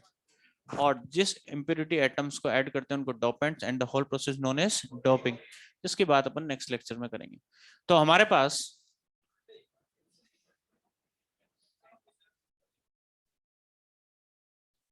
अब देखिए एक पॉइंट बता रहा हूं एनसीईआरटी का, जिससे आपके एनसीईआरटी का एक क्वेश्चन और 2 मॉड्यूल के क्वेश्चन आपके सोल्व होंगे। देखिए हमारे पास नोट में फर्स्ट पॉइंट तो मैंने बता दिया आपको। सेकंड पॉइंट देखिए, हमारे पास जो सेमीकंडक्टर्स हैं वो 14th ग्रुप में 4th ए ग्रुप में हमारे पास एग्जिस्ट करते हैं। आप पीरियोडिक टेबल अगर देखोगे तो 14th ग्रुप के 4th ए ग्रुप एलिमेंट होते हैं। आपको अगर पता हो तो याद दिलाता हूं मैं आपको, कौन कौन से, कार्बन, सिलिकॉन, जर्मेनियम, एसएन और पीबी। कुछ याद आया, कार्बन का बिहेवियर सबके साथ सेम नहीं होता। कार्बन यहां पर अगर बात करें, ये बिहेव करता है इंसुलेटर की तरह। और इंसुलेटर्स के लिए अगर बात करें, डेल्टा Eg की वैल्यू ग्रेटर देन 3 इलेक्ट्रॉन। अगर कार्बन ग्रेफाइट के साथ मिलता है तो किसकी तरह बिहेव करता है? कंडक्टर। तो डिफरेंट बिहेवियर हमारे पास यहाँ, carbon insulator, delta Eg greater than 3 electron volt. ये दोनों क्या है? Semi conductors. और इनका डेल्टा Eg आपको पता है, बताइए। जर्मेनियम, सिलिकॉन का 1.12 इलेक्ट्रॉन, जर्मेनियम 0.67 से 0.72, अप्रोक्स कितना? 0.7 इलेक्ट्रॉन वोल्ट। और ये दोनों क्या है? कंडक्टर। ये दोनों है कंडक्टर्स, और कंडक्टर्स का डेल्टा Eg अप्रोक्स 0। ये पॉइंट ध्यान रखना। अब देखिए, इनमें अगर बात करें तो आपसे पूछा गया था कार्बन, सिलिकॉन, जर्मेनियम। एनसीईआरटी में क्वेश्चन पूछा हुआ है, देखो इधर। कार्बन, सिलिकॉन, जर्मेनियम, इनको एनर्जी डेल्टा Eg के इंक्रीजिंग ऑर्डर में अरेंज करिए। कर सकते हो क्या? सबसे पहले जर्मेनियम। इंक्रीजिंग ऑर्डर का मतलब समझते हो? छोटे से बड़ा। सबसे डेल्टा Eg तीनों में सबसे कम जर्मेनियम। फिर समझ में आ गया? छापी।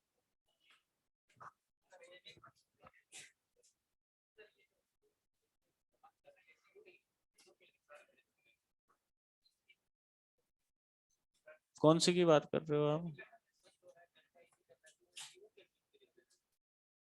नहीं, रूम टेम्परेचर बात कर रहे हैं यहाँ तो। हाँ, अगर 0 केल्विन पे बात करते तो यहाँ इलेक्ट्रॉन कैसे जाते? जा रहे हैं ना यहाँ पर इलेक्ट्रॉन। हाँ बेटा बोलो। बिल्कुल, वोल्ट डिमांड कांस्टेंट है की। बच्चों एक तो क्या है, ये चाँचू जो हो रही है ना हल्की हल्की सी, ये बंद कर दो बिल्कुल। जिस तरह से पढ़ाई जब आप करते हो, समझते हो, तो बिल्कुल शांत रहते हो ना, वैसे शांति से बैठे रहो थोड़ी सी देर। हाँ,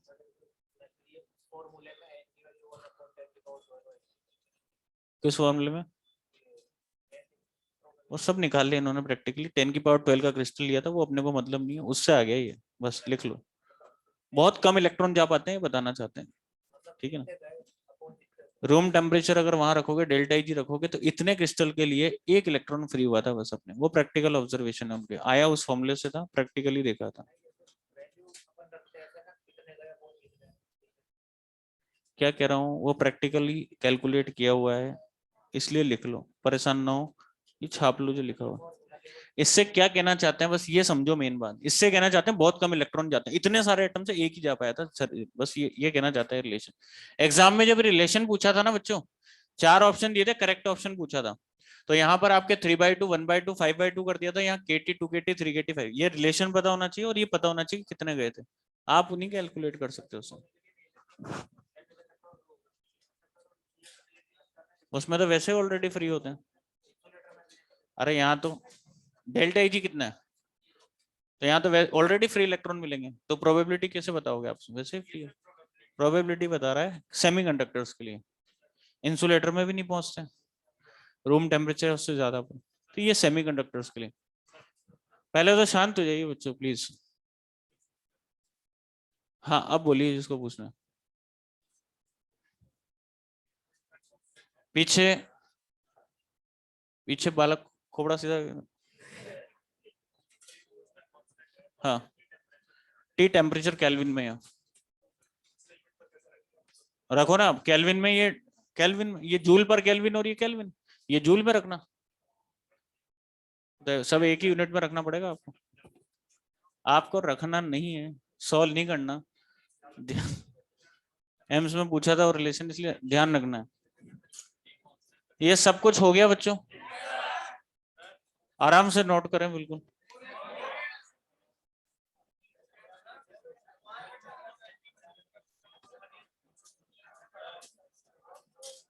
वेरी गुड।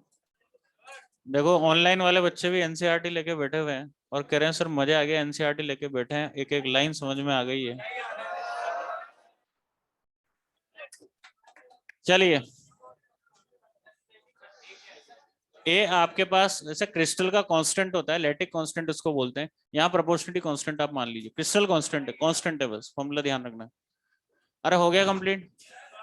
अब नेक्स्ट अपन आते हैं, हेडिंग लिखो प्रॉपर्टीज ऑफ प्योर सेमीकंडक्टर। हाँ बोलो। सेमीकंडक्टर्स के लिए बिल्कुल लिखना है बच्चा, लिखो लिखो। कंडक्टिविटी सेमीकंडक्टर्स की 10 की पावर +5 से 10 की पावर -6। रजिस्टिविटी उल्टा कर दो, -5 से +6। और अल्फा क्या होता है सेमीकंडक्टर्स का? नेगेटिव। अच्छा, अल्फा नेगेटिव का मतलब टेम्परेचर बढ़ने पर रजिस्टिविटी कम होती। कैसे होती है नेक्स्ट टॉपिक में अपन देखते हैं, टेम्परेचर के इफेक्ट में। और एग्जांपल आपको पता है एलिमेंट्री सेमीकंडक्टर, जर्मेनियम और सिलिकॉन, जो आपके सिलेबस में -5 से +6, सही तो है? वो मैंने लिखा है ना बेटा, वो लिख लो। वहां +5 -6 नहीं, -5 +6।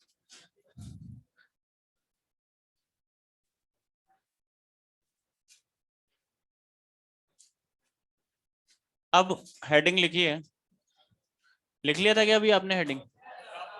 प्रॉपर्टीज ऑफ प्योर नहीं लिखा ना? पहले लिख लो आप, लिख लिया क्या? चलिए कोई बात नहीं, लिखिए फिर उसमें। बच्चों इतना ज्यादा शोर हो रहा है, अगर मेरे से 8:30 बजे से पहले छोड़ दूंगा तो फिर ध्यान रखना आप लोग, 8:30 बजे से पहले फ्री नहीं करूंगा।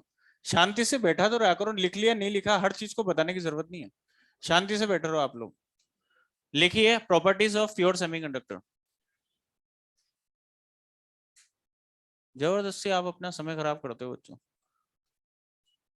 पहला पॉइंट, ये सब पॉइंट आगे आपको कोवलेंट बॉन्ड थ्योरी जब नेक्स्ट लेक्चर में स्टार्ट करेंगे वहां आपको एक्सप्लेन करेंगे सारे पॉइंट्स, अभी लिख लीजिए। सबसे पहला पॉइंट प्रॉपर्टीज में, tetravalent.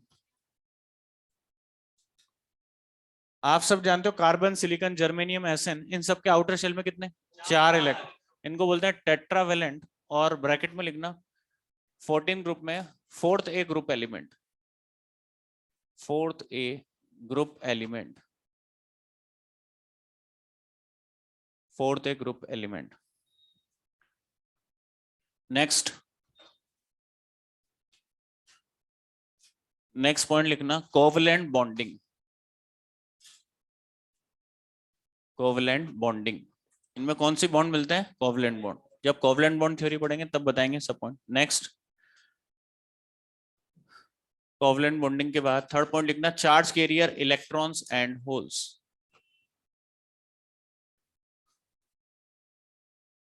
Charge carrier electrons and holes. Next, alpha क्या होता है इनका? नेगेटिव, मतलब टेम्परेचर बढ़ने पर कंडक्टिविटी बढ़ेगा और रेजिस्टिविटी कम होगी। कैसे होती है अभी देखते हैं। इनकी प्रॉपर्टी है टेम्परेचर के साथ ऐसे वेरिएशन आता है, ये भी एक प्रॉपर्टी अभी देखते हैं। और फिफ्थ पॉइंट में लिखना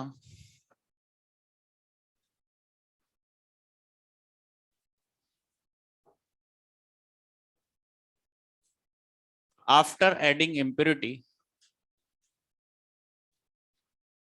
after adding impurity conductivity increases. कैसे इंक्रीज होती है डोपिंग पढ़ेंगे तब बात करेंगे। After adding impurity conductivity increases. इसके बाद ये तो प्रॉपर्टीज हुई। अब हेडिंग लिखो effect of temperature on semiconductors. और ये डायग्राम बनाना, जो मैं दोनों डायग्राम बना रहा हूं,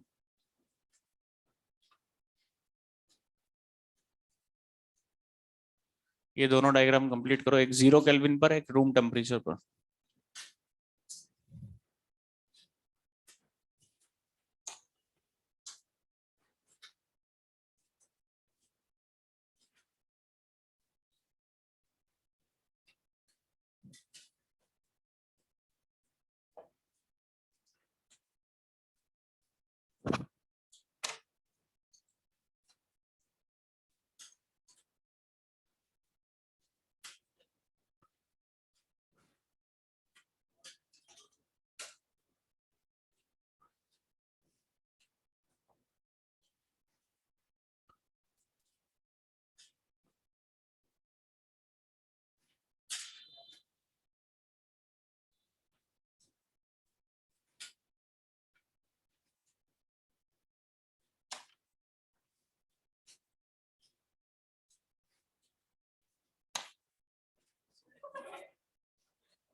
ये दोनों डायग्राम कंप्लीट करिए बच्चों।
दोनों डायग्राम कंप्लीट होते ही बता देना।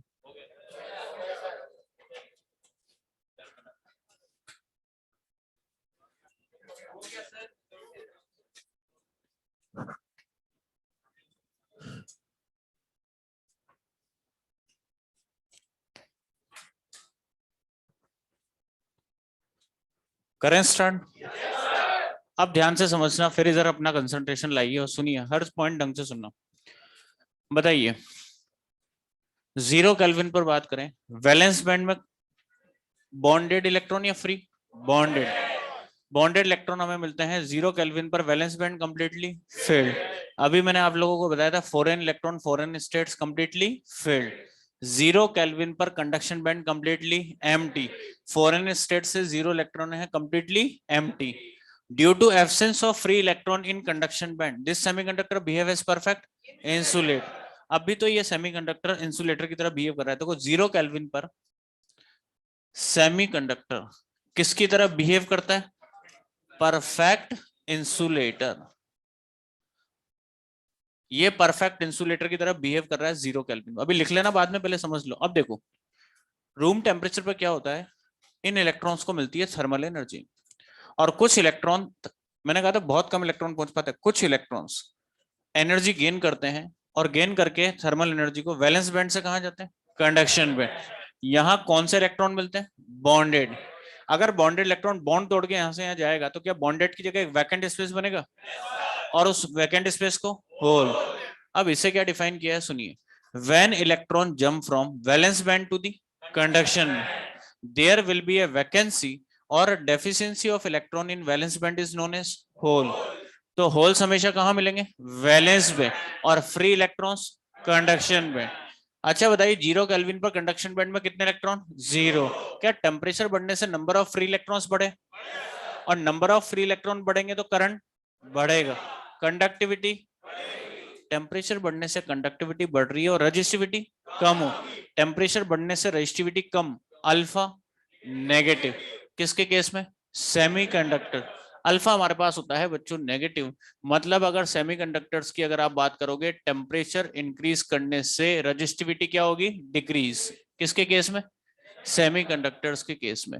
अच्छा देखिए, अब मैं दोनों को कंपेयर कर रहा हूं, कंडक्टर और सेमीकंडक्टर। दोनों की कंडक्टिविटी रेजिस्टिविटी पे क्वेश्चन बनते हैं, भी क्वेश्चन आपसे पूछेंगे भी सरी। देखिए, कंडक्टर की बात करते हैं सबसे। अच्छा, एक क्वेश्चन और बनता है यहां से, आपसे कहेगा एट रूम टेम्परेचर, ध्यान से सुनना, at room temperature valence band is completely filled, completely empty, partially field, partially empty?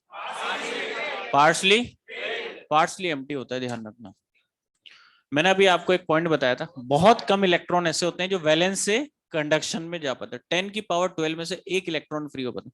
बहुत कम इलेक्ट्रॉन जाएंगे तो कुछ ही खाली होगा, और कुछ ही खाली हुआ है मतलब पार्शली एम्प्टी हमारे पास है। ये है पार्शली एम्प्टी। ये बात समझ में आई क्या? अच्छा बताइए, कुछ ही इलेक्ट्रॉन पहुंचेंगे तो कंडक्शन बैंड पार्शली, कुछ ही भरा हुआ है, partially field, partially field. Conduction band के लिए भी पूछ सकता है आपसे, कहेगा at room temperature conduction band completely field, completely empty, partially field, partially empty. क्या आएगा? Partially field. कुछ ही भरा हुआ है, कुछ ही इलेक्ट्रॉन गए तो कुछ ही खाली हुआ है, पार्शली एम्प्टी। कुछ इलेक्ट्रॉन ही पहुंच पाते हैं, पार्शली हमारे पास फिल्ड हुआ है। अब देखिए कंडक्टर, इन दोनों को कंपेयर करता हूं। कंडक्टर में हमारे पास लाखों इलेक्ट्रॉन पहले से फ्री अवेलेबल है, क्योंकि डेल्टा Eg है 0, ऑलरेडी फ्री इलेक्ट्रॉन अवेलेबल है, कोई एनर्जी की रिक्वायरमेंट नहीं है इलेक्ट्रॉन को फ्री होने के लिए। मान लो कॉपर का कंडक्टर हमारे पास है। किसका कंडक्टर है? कॉपर। कॉपर में लाखों इलेक्ट्रॉन पहले से फ्री अवेलेबल हैं। अगर मैं टेम्परेचर बढ़ाऊंगा तो टेम्परेचर बढ़ाने से रैंडमली इधर उधर भगेंगे इलेक्ट्रॉन, ये इधर भगेगा, ये इधर भगेगा, एक दूसरे के लिए रेजिस्टेंस को इंक्रीज करेंगे। रेजिस्टेंस बढ़ेगा तो रेजिस्टिविटी बढ़ेगी, टेम्परेचर बढ़ने से रेजिस्टिविटी बढ़ेगी, तो अल्फा क्या हो जाएगा? पॉजिटिव। कैसे होता है आप समझिए। हम जानते हैं आई बराबर क्या होता है? NeA/Vd होता है या नहीं? E और A दोनों क्या है? कांस्टेंट। तो मैं लिख सकता हूं I is proportional to N into Vd। अब मैं अप्रोक्सीमेशन की बात करता हूं, क्योंकि 3 वेरिएबल हैं। I को किसके प्रोपोर्शनल मानूं? जो ज्यादा वेरी करेगा, अप्रोक्सीमेशन से बात करें N और Vd में, टेम्परेचर बढ़ने से जो ज्यादा वेरी करेगा I को, उसी के मैं प्रोपोर्शनल मानूंगा। ये ध्यान रखना, ठीक है? अभी देखते हैं, ध्यान से सुनो। और Vd आप सब जानते हो, वेरी गुड। Vd बराबर क्या? म्यू इंटू ई होता है, और म्यू को E tau by M into E. E constant, M constant, uniform electric field, तो Vd is proportional to tau. Vd is proportional to tau. ये लिख सकता हूं या नहीं? अच्छा, अब जवाब देना। टेम्परेचर बढ़ा रहा हूं, टेम्परेचर बढ़ने से देखो 0 केल्विन पर इलेक्ट्रॉन इजीली कॉलिजन कर रहे थे। टाउ होता है रिलैक्सेशन टाइम। क्या होता है? दो सक्सेसिव कॉलिजन के बीच का टाइम। 0 केल्विन पर देखो कॉलिजन का time, first collision, second collision, आपस में दो कॉलिजन के बीच का टाइम कुछ था। अगर मैं टेम्परेचर बढ़ाऊंगा तो टेम्परेचर बढ़ाने से कॉलिजन फास्ट, अरे हो गया नहीं, मतलब टाइम कम लगेगा। तो हमारे पास बात करें, कम हो जाएगा दो कॉलिजन के बीच का टाइम। 0 केल्विन पर आराम से कॉलिजन कर रहे थे, फर्स्ट कॉलिजन, सेकंड। टेम्परेचर बढ़ाएंगे तो कॉलिजन फास्ट, और अगर कॉलिजन फास्ट तो इनके बीच, दो कॉलिजन के बीच का टाइम कम, रिलैक्सेशन टाइम की वैल्यू हमारे पास होगी कम। ये बात समझ में आई? अब देखिए, अब मेन इफेक्ट किस पर आता है उसकी भी बात करते हैं। अगर मैंने टेम्परेचर बढ़ाया, कॉपर का कंडक्टर है, लाखों इलेक्ट्रॉन पहले से हमारे पास है फ्री। अगर मान लो टेम्परेचर बढ़ाने से कॉपर का एक दो बॉन्ड ब्रेक भी हो गया, लाखों इलेक्ट्रॉनों में अगर एक दो इलेक्ट्रॉन इंक्रीज हो भी गए, तो क्या नंबर ऑफ इलेक्ट्रॉन्स पर कोई ज्यादा इफेक्ट आएगा? एन पर तो इफेक्ट नहीं आएगा। लाखों इलेक्ट्रॉनों में एक दो इलेक्ट्रॉन हमारे पास इंक्रीज हो भी गए तो एन पर इफेक्ट नहीं आएगा। ऐसा है, देखिए ये क्लास है, अगर मैं इसमें एक दो बच्चे और बिठा दूंगा तो कोई एन पर ज्यादा, चार्ज कैरियर्स पर ज्यादा इफेक्ट नहीं आए। पर होगा क्या? जब मैं proper electric field, drift velocity होती है इलेक्ट्रिक फील्ड की प्रेजेंस में, इलेक्ट्रॉन के इलेक्ट्रिक फील्ड के अपोजिट डायरेक्शन में जिस वेलोसिटी से मूव करता है उसको हम बोलते हैं ड्रिफ्ट वेलोसिटी। फील्ड की प्रेजेंस में, फील्ड का मतलब एक प्रॉपर डायरेक्शन में मूव करवाना। जैसे आप लोगों को मैं कह दूं कि इस रूम से बाहर जाना है, एक प्रॉपर डायरेक्शन में मूव करवाना है आपको। पर अगर आपके यहाँ पर मान लीजिए दो बच्चे एक्स्ट्रा बिठा दिए, नंबर ऑफ स्टूडेंट्स पर तो ज्यादा इफेक्ट नहीं आया, पर वो दो स्टूडेंट्स जब आप मूव करोगे ना, तो आपके बीच में से इधर वाले बच्चे मूव कर रहे हैं तो इनके बीच में रेजिस्टेंस का काम करेंगे। उनकी स्पीड, पहले जिस स्पीड से बच्चा यहां से जा सकता था, अब जो इसकी स्पीड होगी वो पहले से कम, तो एवरेज वेलोसिटी जो होगी ड्रिफ्ट वो चेंज हो जाएगी, कम हो जाएगी। तो वो दो बच्चे एक दूसरे से दूसरा, तीसरे से तीसरा, सबके एवरेज वेलोसिटी को कर देते हैं कम, मतलब चेंज हो जाती है हमारे पास। तो मेन इफेक्ट किस पर आएगा? एन पर या वीडी पर? वीडी पर। मेन इफेक्ट आता है वीडी पर। वापस सुनना क्या कहा मैंने, टेम्परेचर बढ़ाओगे तो टेम्परेचर बढ़ाने से एन हमारे पास बढ़ता है, चार्ज कैरियर कुछ बढ़ गए। कॉपर का कंडक्टर है, लाखों इलेक्ट्रॉन में एक दो इलेक्ट्रॉन बढ़ भी गए, फ्री है वैसे, लाखों इलेक्ट्रॉन एक दो बढ़ भी गए कोई इफेक्ट नहीं आएगा। पर अगर इसमें दो पांच बच्चे एक्स्ट्रा बैठा दिए, तो आप जो पहले स्पीड से मूव कर रहे थे और अब जो आपकी स्पीड होगी एवरेज सबकी वेलोसिटी, वो क्या हो जाएगी? पहले से कम। तो वीडी मेन इफेक्ट होगा वीडी पर, न कि एन पर। ये बात समझ में आ गई? तो आप मुझे जवाब देना, टेम्परेचर बढ़ाया, टेम्परेचर बढ़ाने से नंबर ऑफ कॉलिजन्स फास्ट, अरे हो गया नहीं, और नंबर ऑफ कॉलिजन फास्ट तो इनके बीच का रिलैक्सेशन टाइम, अगर रिलैक्सेशन टाइम कम तो वीडी की वैल्यू, वीडी कम तो करंट, करंट कम तो कंडक्टिविटी, रेजिस्टिविटी, टेम्परेचर बढ़ने से रेजिस्टिविटी अल्फा पॉजिटिव। किसके केस में? कंडक्टर्स के केस में। क्लियर है? अच्छा, अब बात करते हैं सेमीकंडक्टर्स की। देखिए I is proportional to N into VD. अब देखते हैं मेन इफेक्ट किस पर है। 0 केल्विन पर कंडक्शन बैंड में कितने इलेक्ट्रॉन? 0। क्या टेम्परेचर बढ़ने से नंबर ऑफ फ्री इलेक्ट्रॉन बढ़े? मेन इफेक्ट किस पर आ रहा है? एन। वीडी पर नहीं आएगा। क्यों? क्योंकि पहले यहां कोई फ्री इलेक्ट्रॉन नहीं है, तो ये जो इलेक्ट्रॉन बढ़ेंगे 10 की पावर 12 में एक, 10 की पावर 36 में 3 इलेक्ट्रॉन हमारे पास बढ़े, तो वो 3 इलेक्ट्रॉन पहले से इलेक्ट्रॉन है ही नहीं, तो किससे कोलिजन हमारे पास करेंगे? तो मेन इफेक्ट एन पर आएगा या वीडी पर? एन पर। तो बताइए टेम्परेचर बढ़ने से नंबर ऑफ इलेक्ट्रॉन्स बढ़ेंगे, नंबर ऑफ इलेक्ट्रॉन बढ़ेंगे तो करंट बढ़ेगा, करंट बढ़ेगा तो कंडक्टिविटी, रेजिस्टिविटी, टेम्परेचर बढ़ने से रेजिस्टिविटी कम, मतलब अल्फा नेगेटिव। किसके केस में? सेमीकंडक्टर्स के केस में। कुछ समझ में आई बात? यहां तक नोट करिए, क्वेश्चन पूछता हूं आपसे।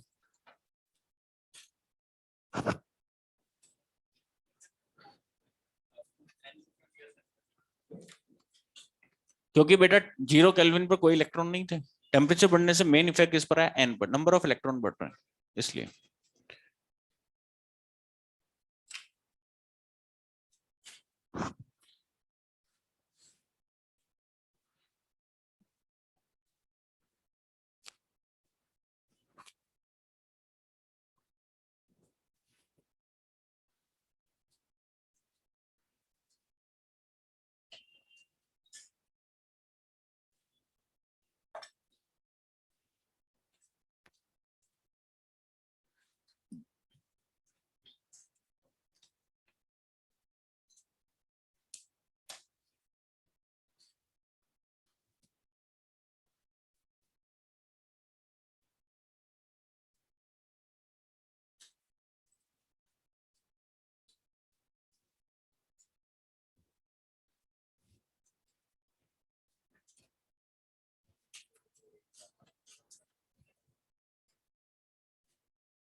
यहाँ आप लोग एसी में बैठे रहते हो आराम से, घर जाते हो गर्मी वर्मी नहीं लगती क्या आप लोग?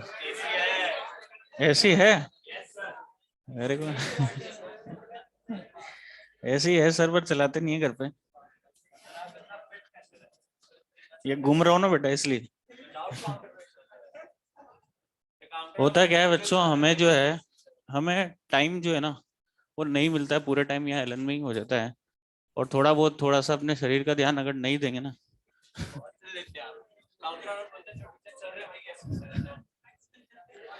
होता क्या है, पूरी 4 क्लास होती है डेली, और 4 क्लास में मेरा टारगेट होता है कि 5 किलोमीटर वॉक हो जाए।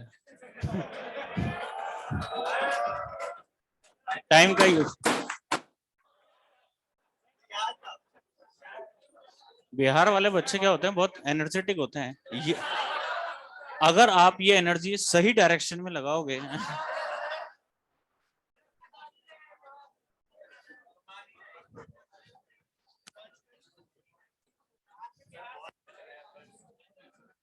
हो गया कंप्लीट। कंप्लीट होते बता देना, क्वेश्चन पूछेंगे।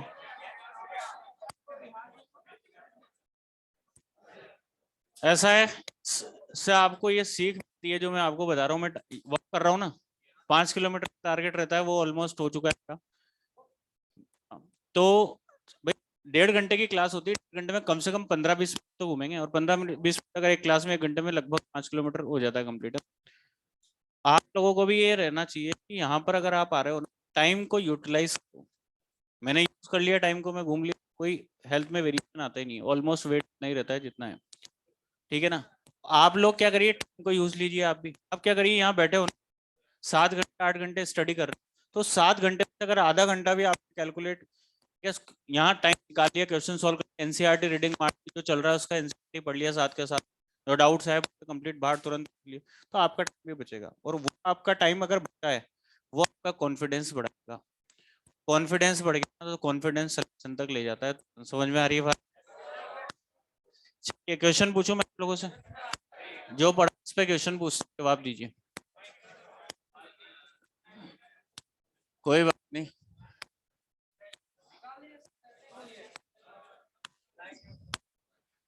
पहला क्वेश्चन, एक क्वेश्चन पूछा गया था एग्जाम में बच्चों, नेगेटिव टेम्परेचर कोएफिशिएंट, 4 ऑप्शन थे, conductor, insulator, conductor, semiconductor, insulator, semiconductor.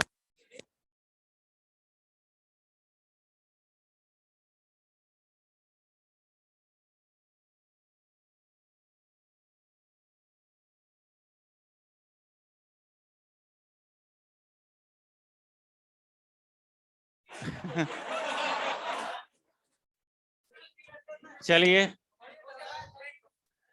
वो बोल भी रहे, लिख दिया सर आवाज। अच्छा, हमारे पास क्वेश्चन ये है, यहाँ पर एक सेमीकंडक्टर मैंने लगा दिया है, ठीक है, और बैटरी लगाई हुई है, वेरिएबल रेजिस्टेंस आर, और यहाँ लगा दिया हमने अमीटर करंट नोट करने के लिए, ठीक है। क्वेश्चन सुनिए, क्वेश्चन ये है, सेमीकंडक्टर के पीस का मैं बता रहा हूँ टेम्परेचर, ठीक है, और आपको मीटर में करंट क्या रखनी, कांस्टेंट, करंट को क्या रखना है, कांस्टेंट। तो इस रेजिस्टेंस पर क्या इफेक्ट करना आएगा, इस बढ़ाएं करें करें।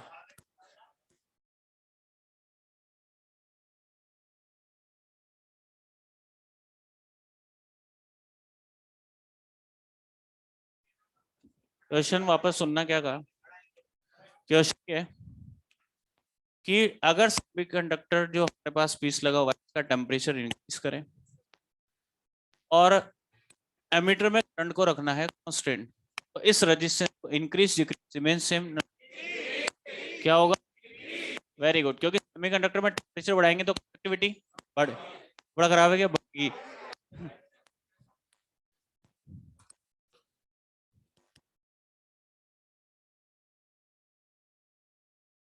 हेलो,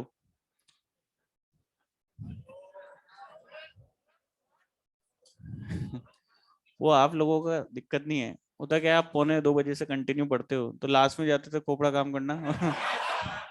तो क्या बहकी बहकी सी बातें करने लग जाते हैं, है ना। देखो, तो क्वेश्चन ये था, अगर टेम्परेचर बढ़ाऊंगा तो टेम्परेचर बढ़ाने से इसकी कंडक्टिविटी बढ़ेगी, रेजिस्टिविटी कम होती है, अल्फा नेगेटिव, कंडक्टिविटी बढ़ेगी तो करंट बढ़ेगा, उस करंट को बढ़ने नहीं देना है, उसको क्या रखना है, कांस्टेंट।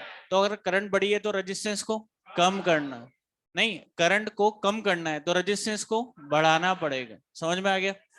अच्छा, नेक्स्ट क्वेश्चन हमारे पास है, क्वेश्चन है कि एक तो हमने प्लेटिनम का रॉड लिया है और एक किसका रॉड लिया है, सिलिकॉन का, ठीक है।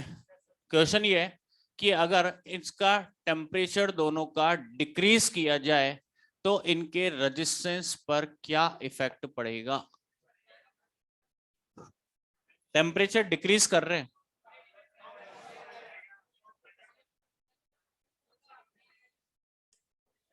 प्लेटिनम का रेजिस्टेंस, प्लेटिनम का और उसका, पक्की बात, वेरी गुड, क्योंकि ये क्या है, कंडक्टर, और कंडक्टर्स का अल्फा पॉजिटिव और इनका अल्फा नेगेटिव।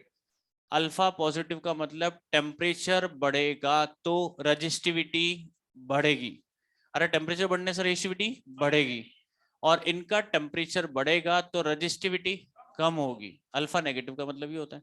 अच्छा, अगर टेम्परेचर कम करूंगा, उल्टा कर दो, अगर टेम्परेचर कम करूंगा तो रेजिस्टिविटी, टेम्परेचर कम करूंगा तो रेजिस्टिविटी कम होगी, और टेम्परेचर इनका कम करूंगा तो इनकी रेजिस्टिविटी बढ़ेगी, इनवर्स है ना, और रेजिस्टिविटी कम होगी तो रेजिस्टेंस कम होगा, रेजिस्टिविटी बढ़ेगी तो रेजिस्टेंस भी बढ़ेगा, तो इनका रेजिस्टेंस कम और इनका रेजिस्टेंस बढ़ेगा। समझ में आ गया? छापिए, चलिए आज के लिए बहुत है।